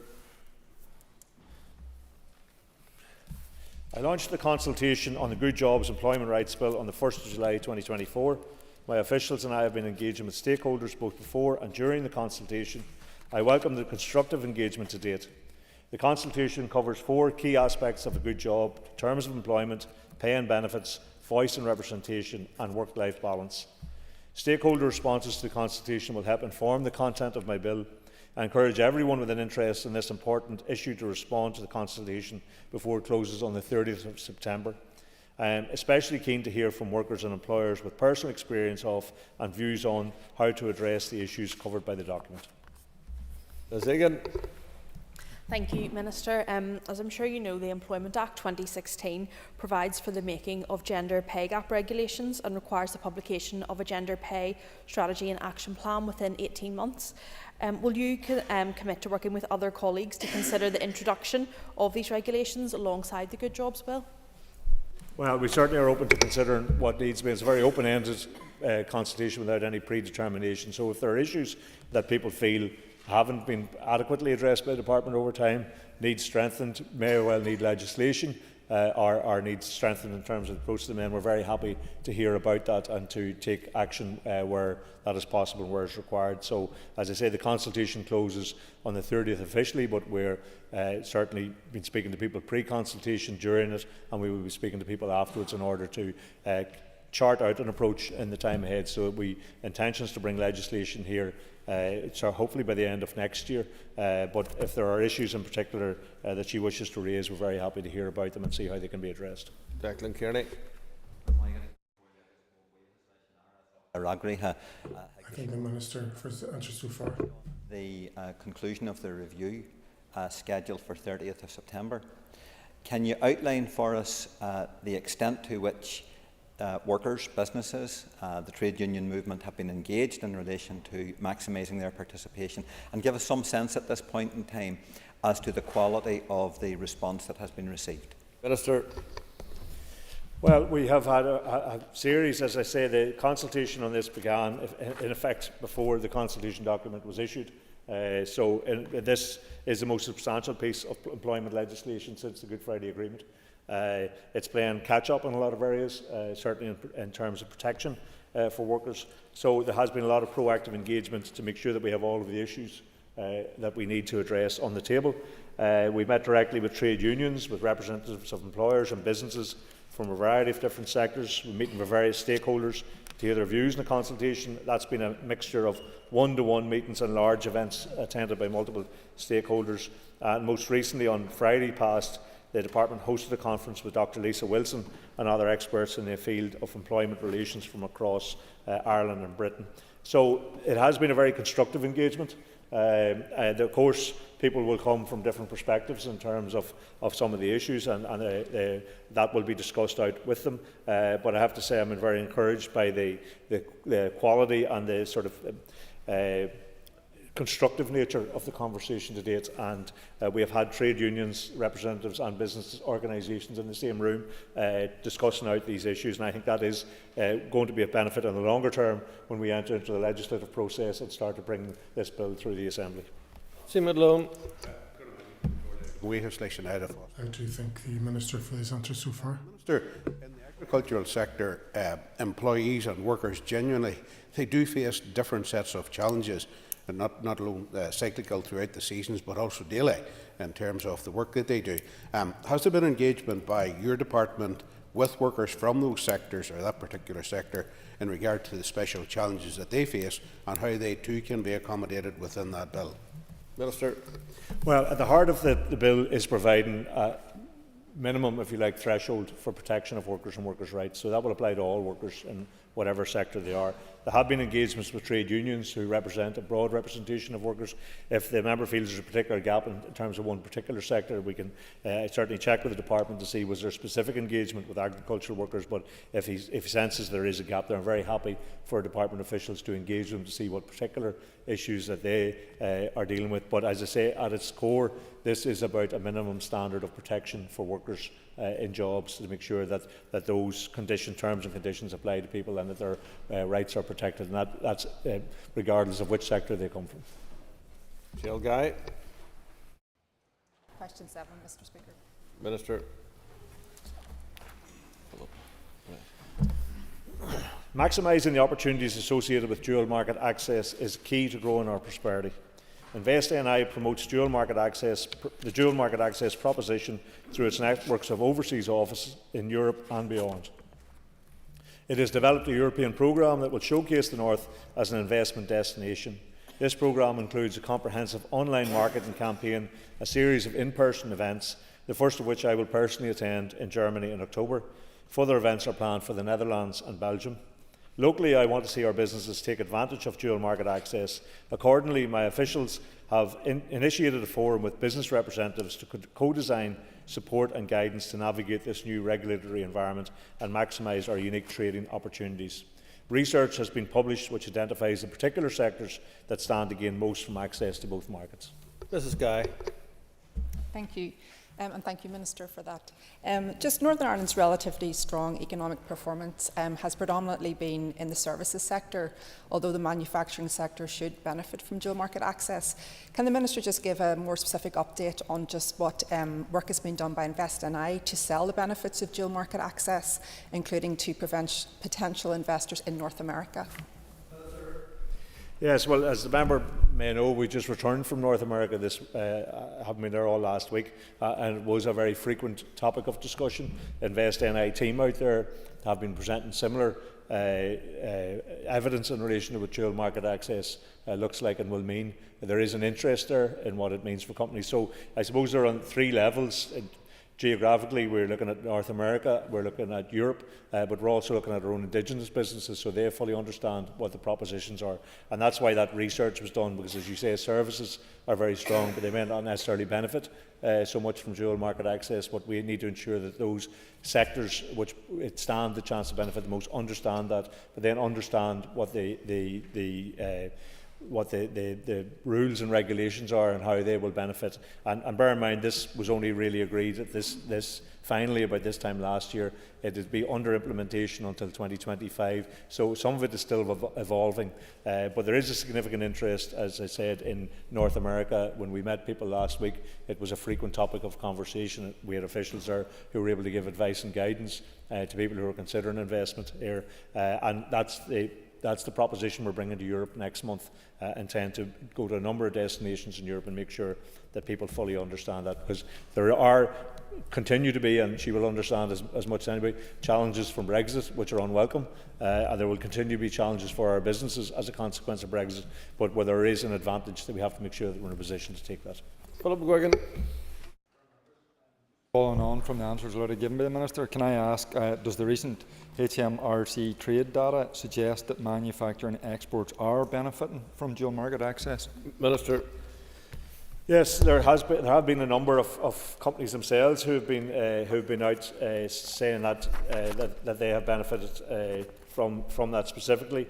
The existing data available, it's difficult to measure exactly how it's impacting right across manufacturing.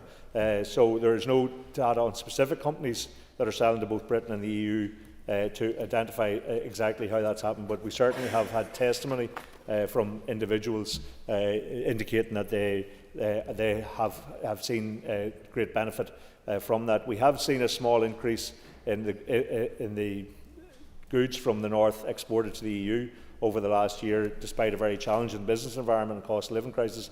GB goods exports to the EU fell by 9% over the same period. So I think that gives you some indication that there are benefits to be had there, and we need to ensure that our local Indigenous businesses are fully aware of how to take advantage of those benefits. Philip Brett.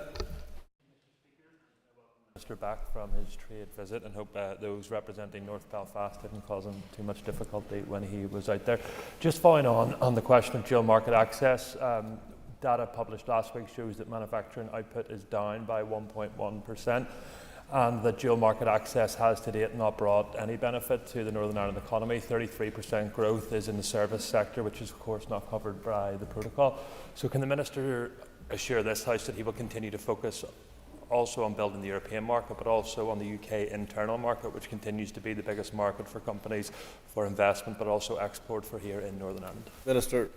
Yes, access to both markets is the key to the dual market access benefit that will flow to us, and we will ensure that companies have as least barriers as possible in terms of east-west trade, as well as north-south and into Europe trade. Our manufacturing companies are like the wider economy. They are facing challenges.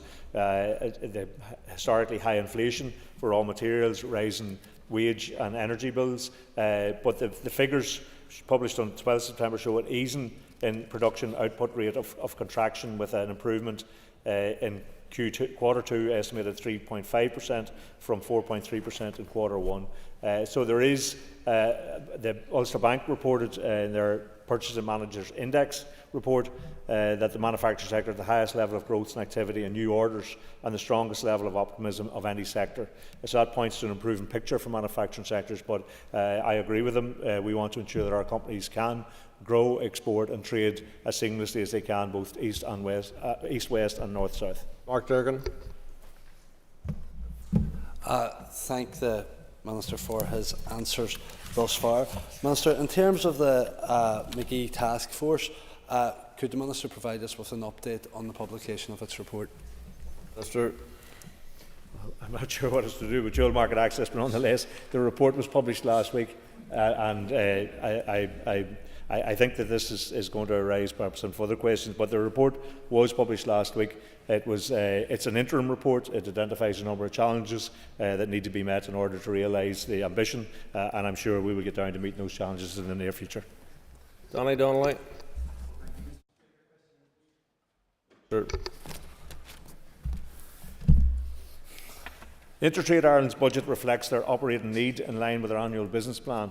For 2024, InterTradeIreland's budget is £15.4 million. The split is on a 1/3, 2/3 basis between my department and the Department for Enterprise, Trade and Employment.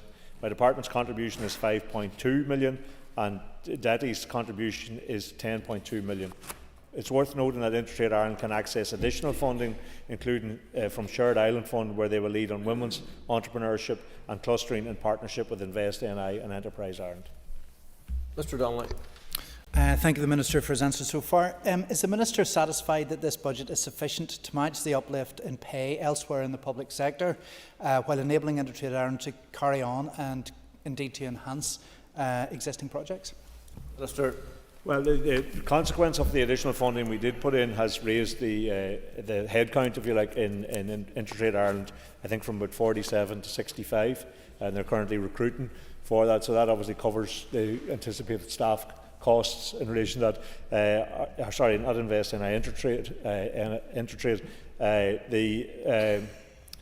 And that's at the request in order to meet the challenges. I mean, they were going to be a key component part of us ensuring that in response to the last question, that the advantages of dual market access are properly understood and properly advanced through businesses right across the island. They have other important programmes in terms of clustering, as I say, and women's entrepreneurship that were funded through the Shared Island Fund. But we wanted to make sure that they had the complement of staff that is needed to deliver the real challenges and the extent of the work that they will have in the time ahead. I would expect that when further business plans are developed, there may well be a request for additional resource to grow the staff there, but certainly they were under-resourced for some time.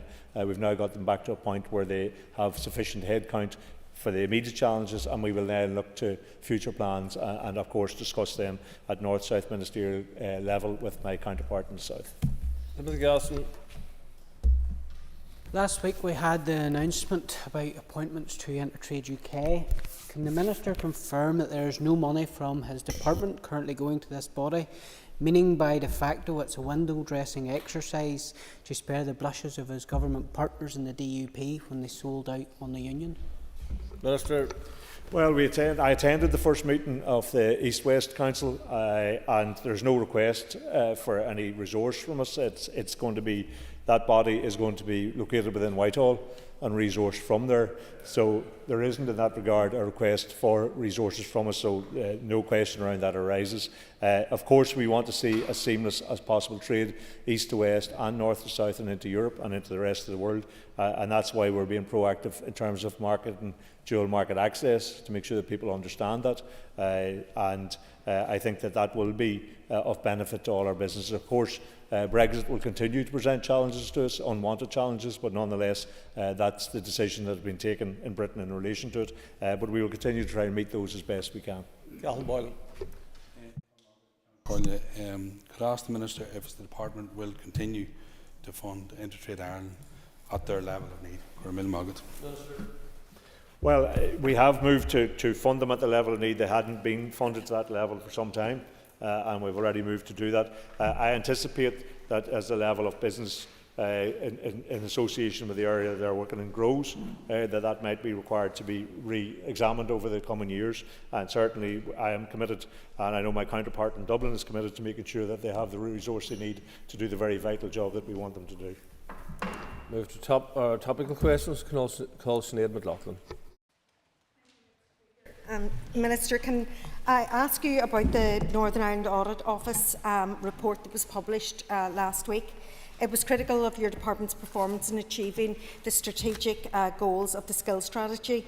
It stated that there was weaknesses in the governance arrangements and plans to support a coherent approach to developing skills in Northern Ireland. How do you plan to get skills development back on track to meet both the needs of the students, but also vitally for the needs of the economy? Minister. Yes, well, the member will be aware that was a report into performance a number of years back. Certainly since we came in, one of the first things we did was when we did secure additional funding in the department, the entirety of that was put into skills. That was £11.5 million. We are bringing forward a skills strategy, which we hope to have released in the coming weeks. And of course, it is a big area of challenge, as I'm sure she understands. Any of the businesses we meet from whatever sector, however large or small, the common challenge they all have is getting more people with more skills. So that's why we're working very closely with those first stage providers, the colleges, the universities, and community and voluntary organisations to make sure that we can get the best possible skills package needed where into where it's needed most. And so yes, of course there will be lessons in terms of that report. I want to make sure the department looks at the report, examines it and adopts whatever lessons are needed to be required from that, because that will assist us in trying to do the best we can for skills in the way forward. Ms McLaughlin. Your answer. And can you give the Chamber your assurance that the recommendations that are made will be reviewed, as you've said, with your department, but also acted upon within this mandate? There's real issues in relation to the actual IT system that is not working effectively. So our gathering of data and our measurements are a bit askew. So these are really fundamental so that we know the direction we're travelling in relation to skills. Minister. Yes, as I say, whatever lessons need to be learned from that, and if there are gaps that are identified in terms of how the department's calibrating its response to the skills challenge, then we certainly will do that, because we have been examining this since I came in. We've been proactive on it. We've secured more money for it. We're working with all of the groups involved in the provision of skills and educational training, and we want to make sure in the limited resources we have that whatever we have is delivering as well as it possibly can. So any lessons and gaps identified with the report, it certainly would be my intention to make sure that those are addressed. Ciara Ferguson. Thank you, Mr. Speaker. I very much welcome the Minister and his colleagues for their leadership and their regular attendance in the city of Derry, supporting and enabling and working towards addressing regional imbalance. I would like to ask the Minister for the Economy for an update on the first report of the Ulster University McGee Task Force in relation to, and I know you were in the city there back on the 11th of September for the launch of it, so just for a further update on it, please. Minister. Well, the project at McGee, the expansion of the university, has been identified by anyone that we meet in Derry as the single largest catalyst in terms of economic growth, and the area needs economic growth. There's absolutely no doubt about that. So that's seen as the catalyst for delivering in relation to that. That's why I set up a task force, because what previously had been a statement in the NDNA agreement about a commitment to 10,000 places is now moved into a commitment in the programme for government, supported by all of the executive parties, for 10,000 places in McGee. What we need to do then is turn that into a plan, not just a statement of intent. And the first report that the task force has published, and I want to thank them publicly for their work in this regard, has identified a range of challenges that they see that need to be addressed in order to get them to that place. We will respond to that, as will other departments and agencies, north and south, and they hopefully will be in a position by the end of the year to release a much more detailed report which actually outline the steps that will be required to be taken, and of course then we will want to follow through in relation to delivering on that 10,000 places as we have all committed to. Mrs. Ferguson. Thank thank the Minister for his answers thus far. Given the need for significant capital investment, will the McGee expansion be reflected in the investment strategy? Sure. Yes, I expect the proposition to be reflected in the investment strategy. The investment strategy will be released at some stage soon. We will certainly be making sure that the requirements that are anticipated for McGee and the expansion of McGee, it being an executive project as well as a commitment under a political agreement, will be met within that investment strategy. Cathy Mason. Can I ask the Minister for an update on his recent Chicago and Toronto trade mission? Minister. Well, we took, it was a very successful visit. We took 12 companies from right across the north, from all sectors, from all sizes as well. I think they, between them, over the course of the week, had about 100 engagements. We also, in terms of myself, my own team, Invest NI team, met with businesses, some of whom have invested here, some are considering investing here, to encourage them to do so and to others to expand and to grow their businesses here. Again, very warm receptions. We had an opportunity to engage with tour operators and people in the tourism sector, both in Chicago and in Toronto, to encourage more visitors, because the visitors who come from the United States and Canada tend to be in the high spending, and they stay a longer time, they spend more money, particularly golf tourists. And we were encouraging growth in that regard. And we also had very useful engagements with the broad diaspora in both Chicago and Toronto, which again, a lot of enthusiastic support for seeing us being able to grow our economy, being able to create a more prosperous and equal society here. So all in all, it was a very successful outcome, and of course the businesses and the contacts that they have made will be followed up on in due course to make sure they turn into additional business. Mrs. Mason. And thanks for that answer. Minister, can I ask, was regional balance reflected in the businesses that made up that trade mission? Mr. Yes, as I say, we had businesses from various sectors, various sizes, small businesses, larger businesses, but also from right across the region. And I have to say, every one of them reported very, very positive outcomes from their engagements, very optimistic. I had the opportunity to chat to them a number of times over the course of the week, and as I said, they all reflected a very positive outcome in relation to that, and are certainly very upbeat about the opportunity they have for doing more business the other side of the Atlantic. Stuart Dixon. Minister, you recently were involved in the publication of the Programme for Government, and that Programme for Government sets a goal of a globally competitive economy for Northern Ireland. How do you intend to meet that goal and target by the end of this mandate? Minister. Well, I think we intend to do that by focusing, more strategic focus on a number of areas which I've outlined from the start in terms of good jobs and productivity. We have had stubbornly low productivity here, which I think is inhibiting our business. We want to encourage more businesses into export, because those involved in export tend to be more productive, more innovative. We want to create good jobs, so we're not simply about attracting jobs in for jobs' sake. We want to grow and improve the quality and the skills of our workforce and have better jobs, better paying jobs. And we have focused on a number of 7 areas where we think would be the most productive in terms of supporting that ambition to be a more globally competitive economy in places like fintech, advanced manufacturing, green tech, a number of areas that we will retain a focus. So it is about recognising that we have very limited resources, it is about prioritising those, and it's about ensuring that we work closely with business to achieve the best possible outcomes in relation to that. Mr. Dixon. Minister, when measuring success, we need to understand how that measurement will be done. Can you tell the House today how you will be measuring the success by the end of this mandate of that global economy for Northern Ireland? Minister. Well, I'm conscious that the economy doesn't change overnight, and things like low paid jobs, low productivity have been stubbornly with us for many, many years, and that won't change overnight. But I think in discussion with my own department, discussion with Invest NI, in discussion with many business organisations, large and small, that we want to create priorities for the economy and set it on the right strategic direction.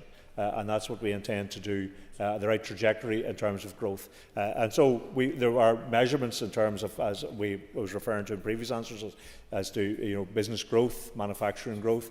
Certainly in terms of business optimism, that has been very strong over the course of this year, and that augurs well in terms of orders for manufacturing has grown. So there are day-to-day and measurements that are charted by others, and certainly we would hope to see an improving picture, because that in turn will encourage more confidence, and more confidence encourages more investment.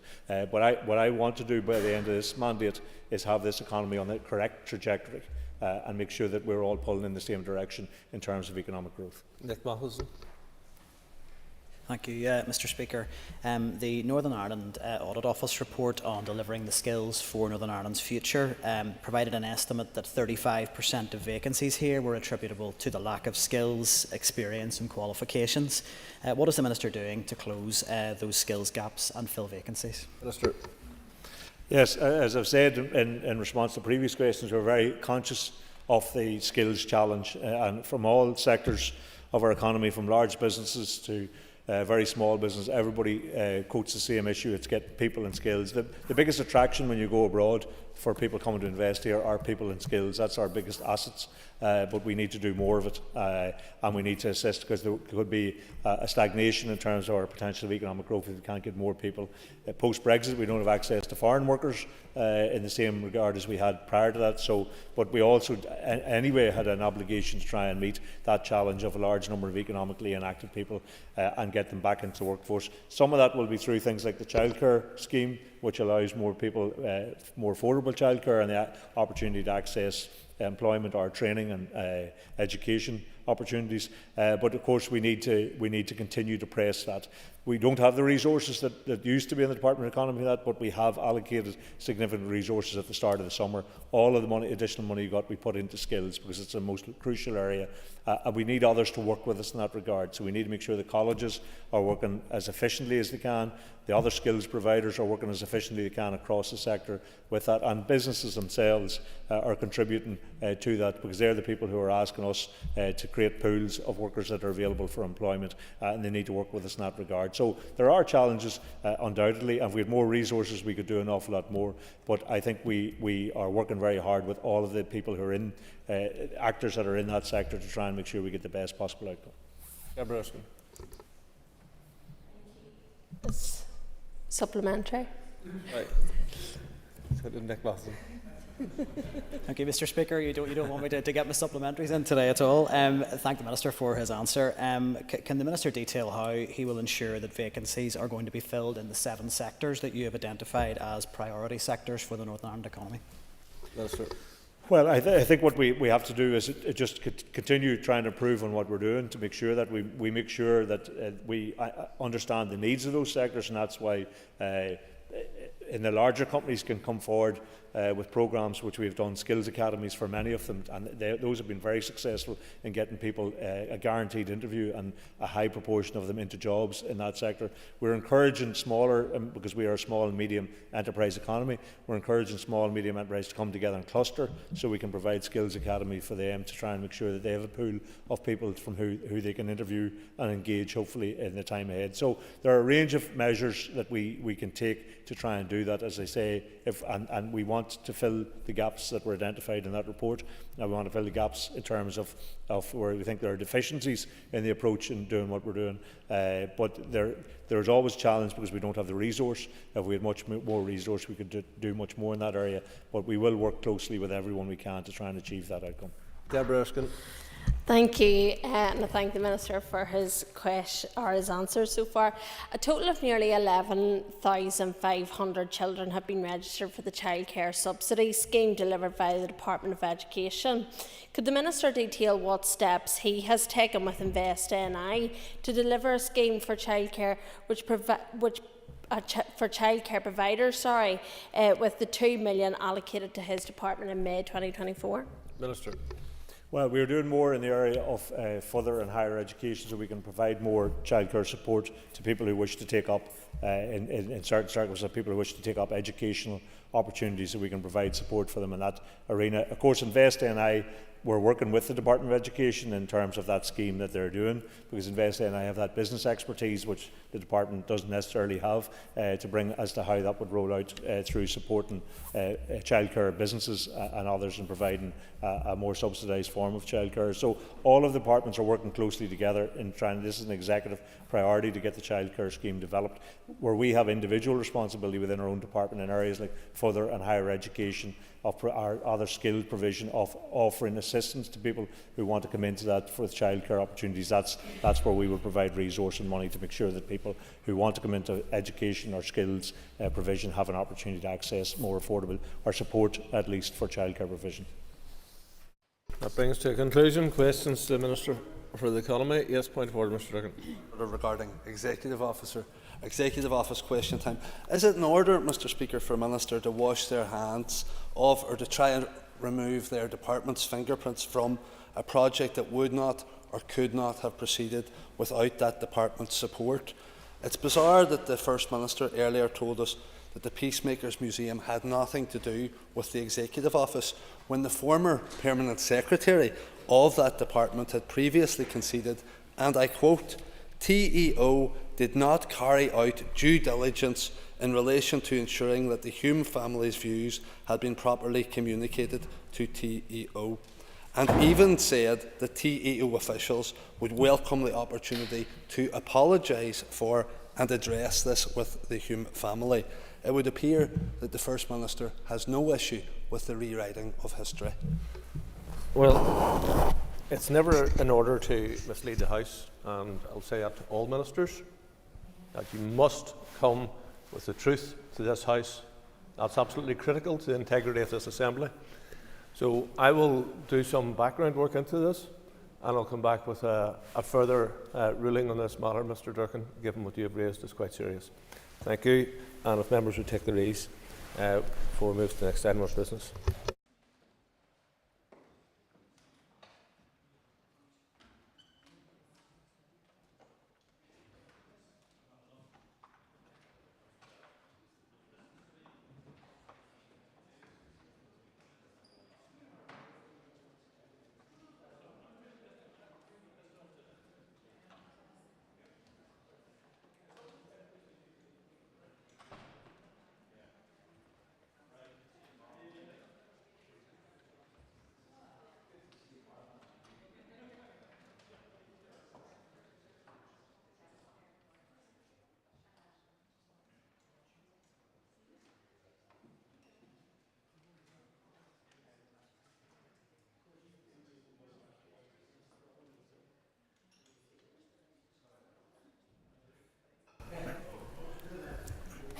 Members, order, members.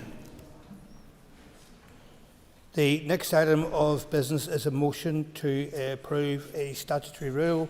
I will ask the clerk to read the motion. That the Occupational Pension Schemes Collective Money Purchase Schemes Amendment Regulations Northern Ireland 2024 be approved. Thank you, and I call the Minister for Communities to move the motion. To move. Thank you, Minister. The Business Committee has agreed that there should be no time limit on this debate, and I call the Minister to open the debate on the motion. Mr. Deputy Speaker, this rule primarily makes two technical amendments to the principal regulations, the Occupational Pension Schemes Collective Money Purchase Schemes Regulations Northern Ireland 2024, to clarify certain provisions and to ensure that the regulations meet the original policy intention. The principal regulations provide for an authorisation and supervision regime for collective money purchase schemes. These are commonly known as collective defined contribution or CDC pension schemes. Turning to the First Amendment, the rule amends the principal regulations to clarify provision relating to the annual actuarial valuation and benefit adjustment processes for CDC schemes. Each year, benefits are renewed and adjusted where required, so that the value of scheme assets held is in balance with the projected cost of benefits.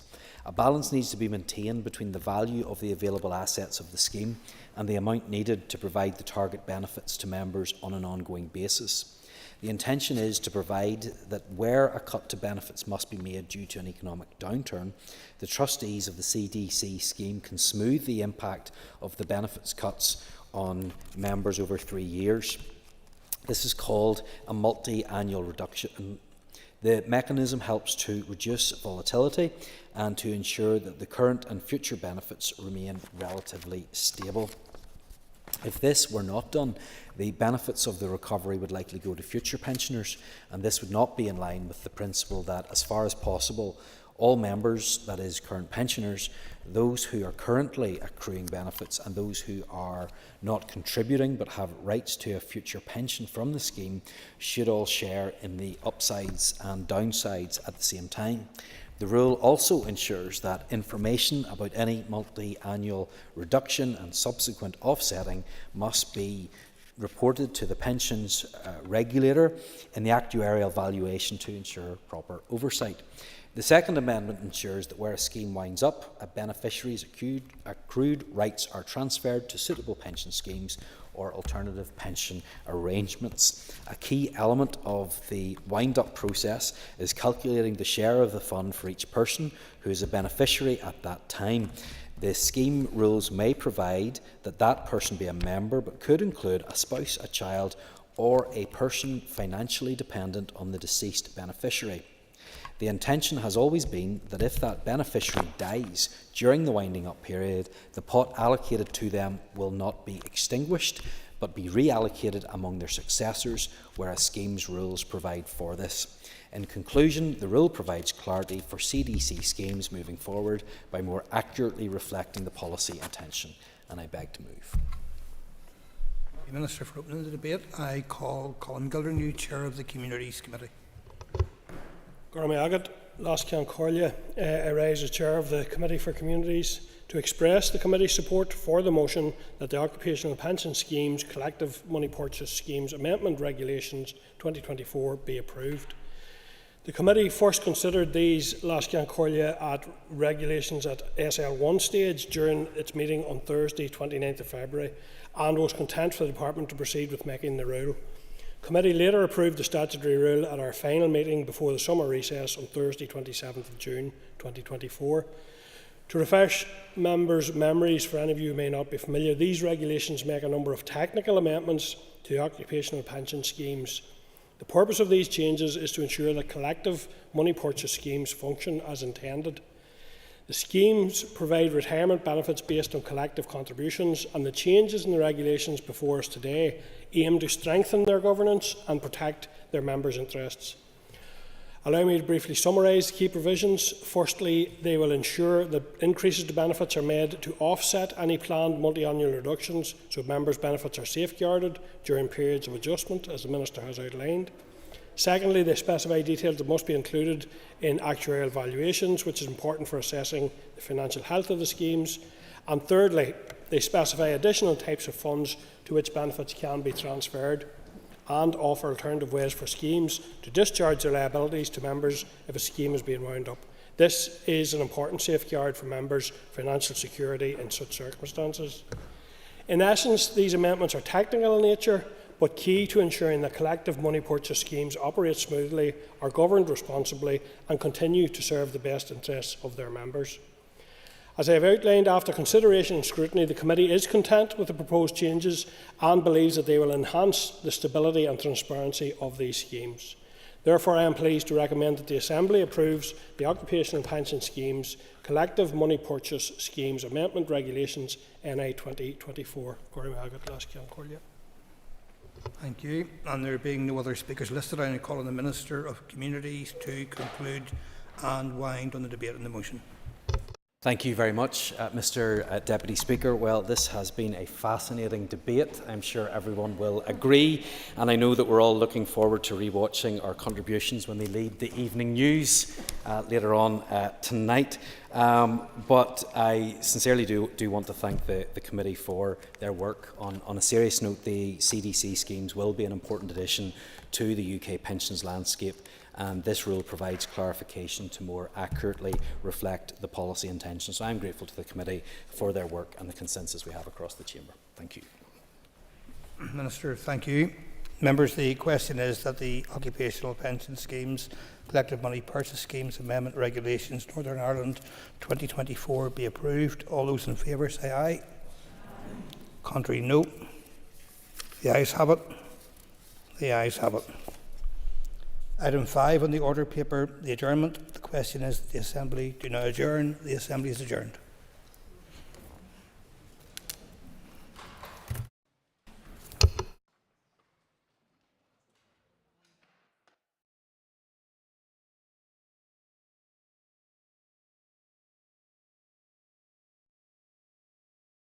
Assembly Chamber. Sound.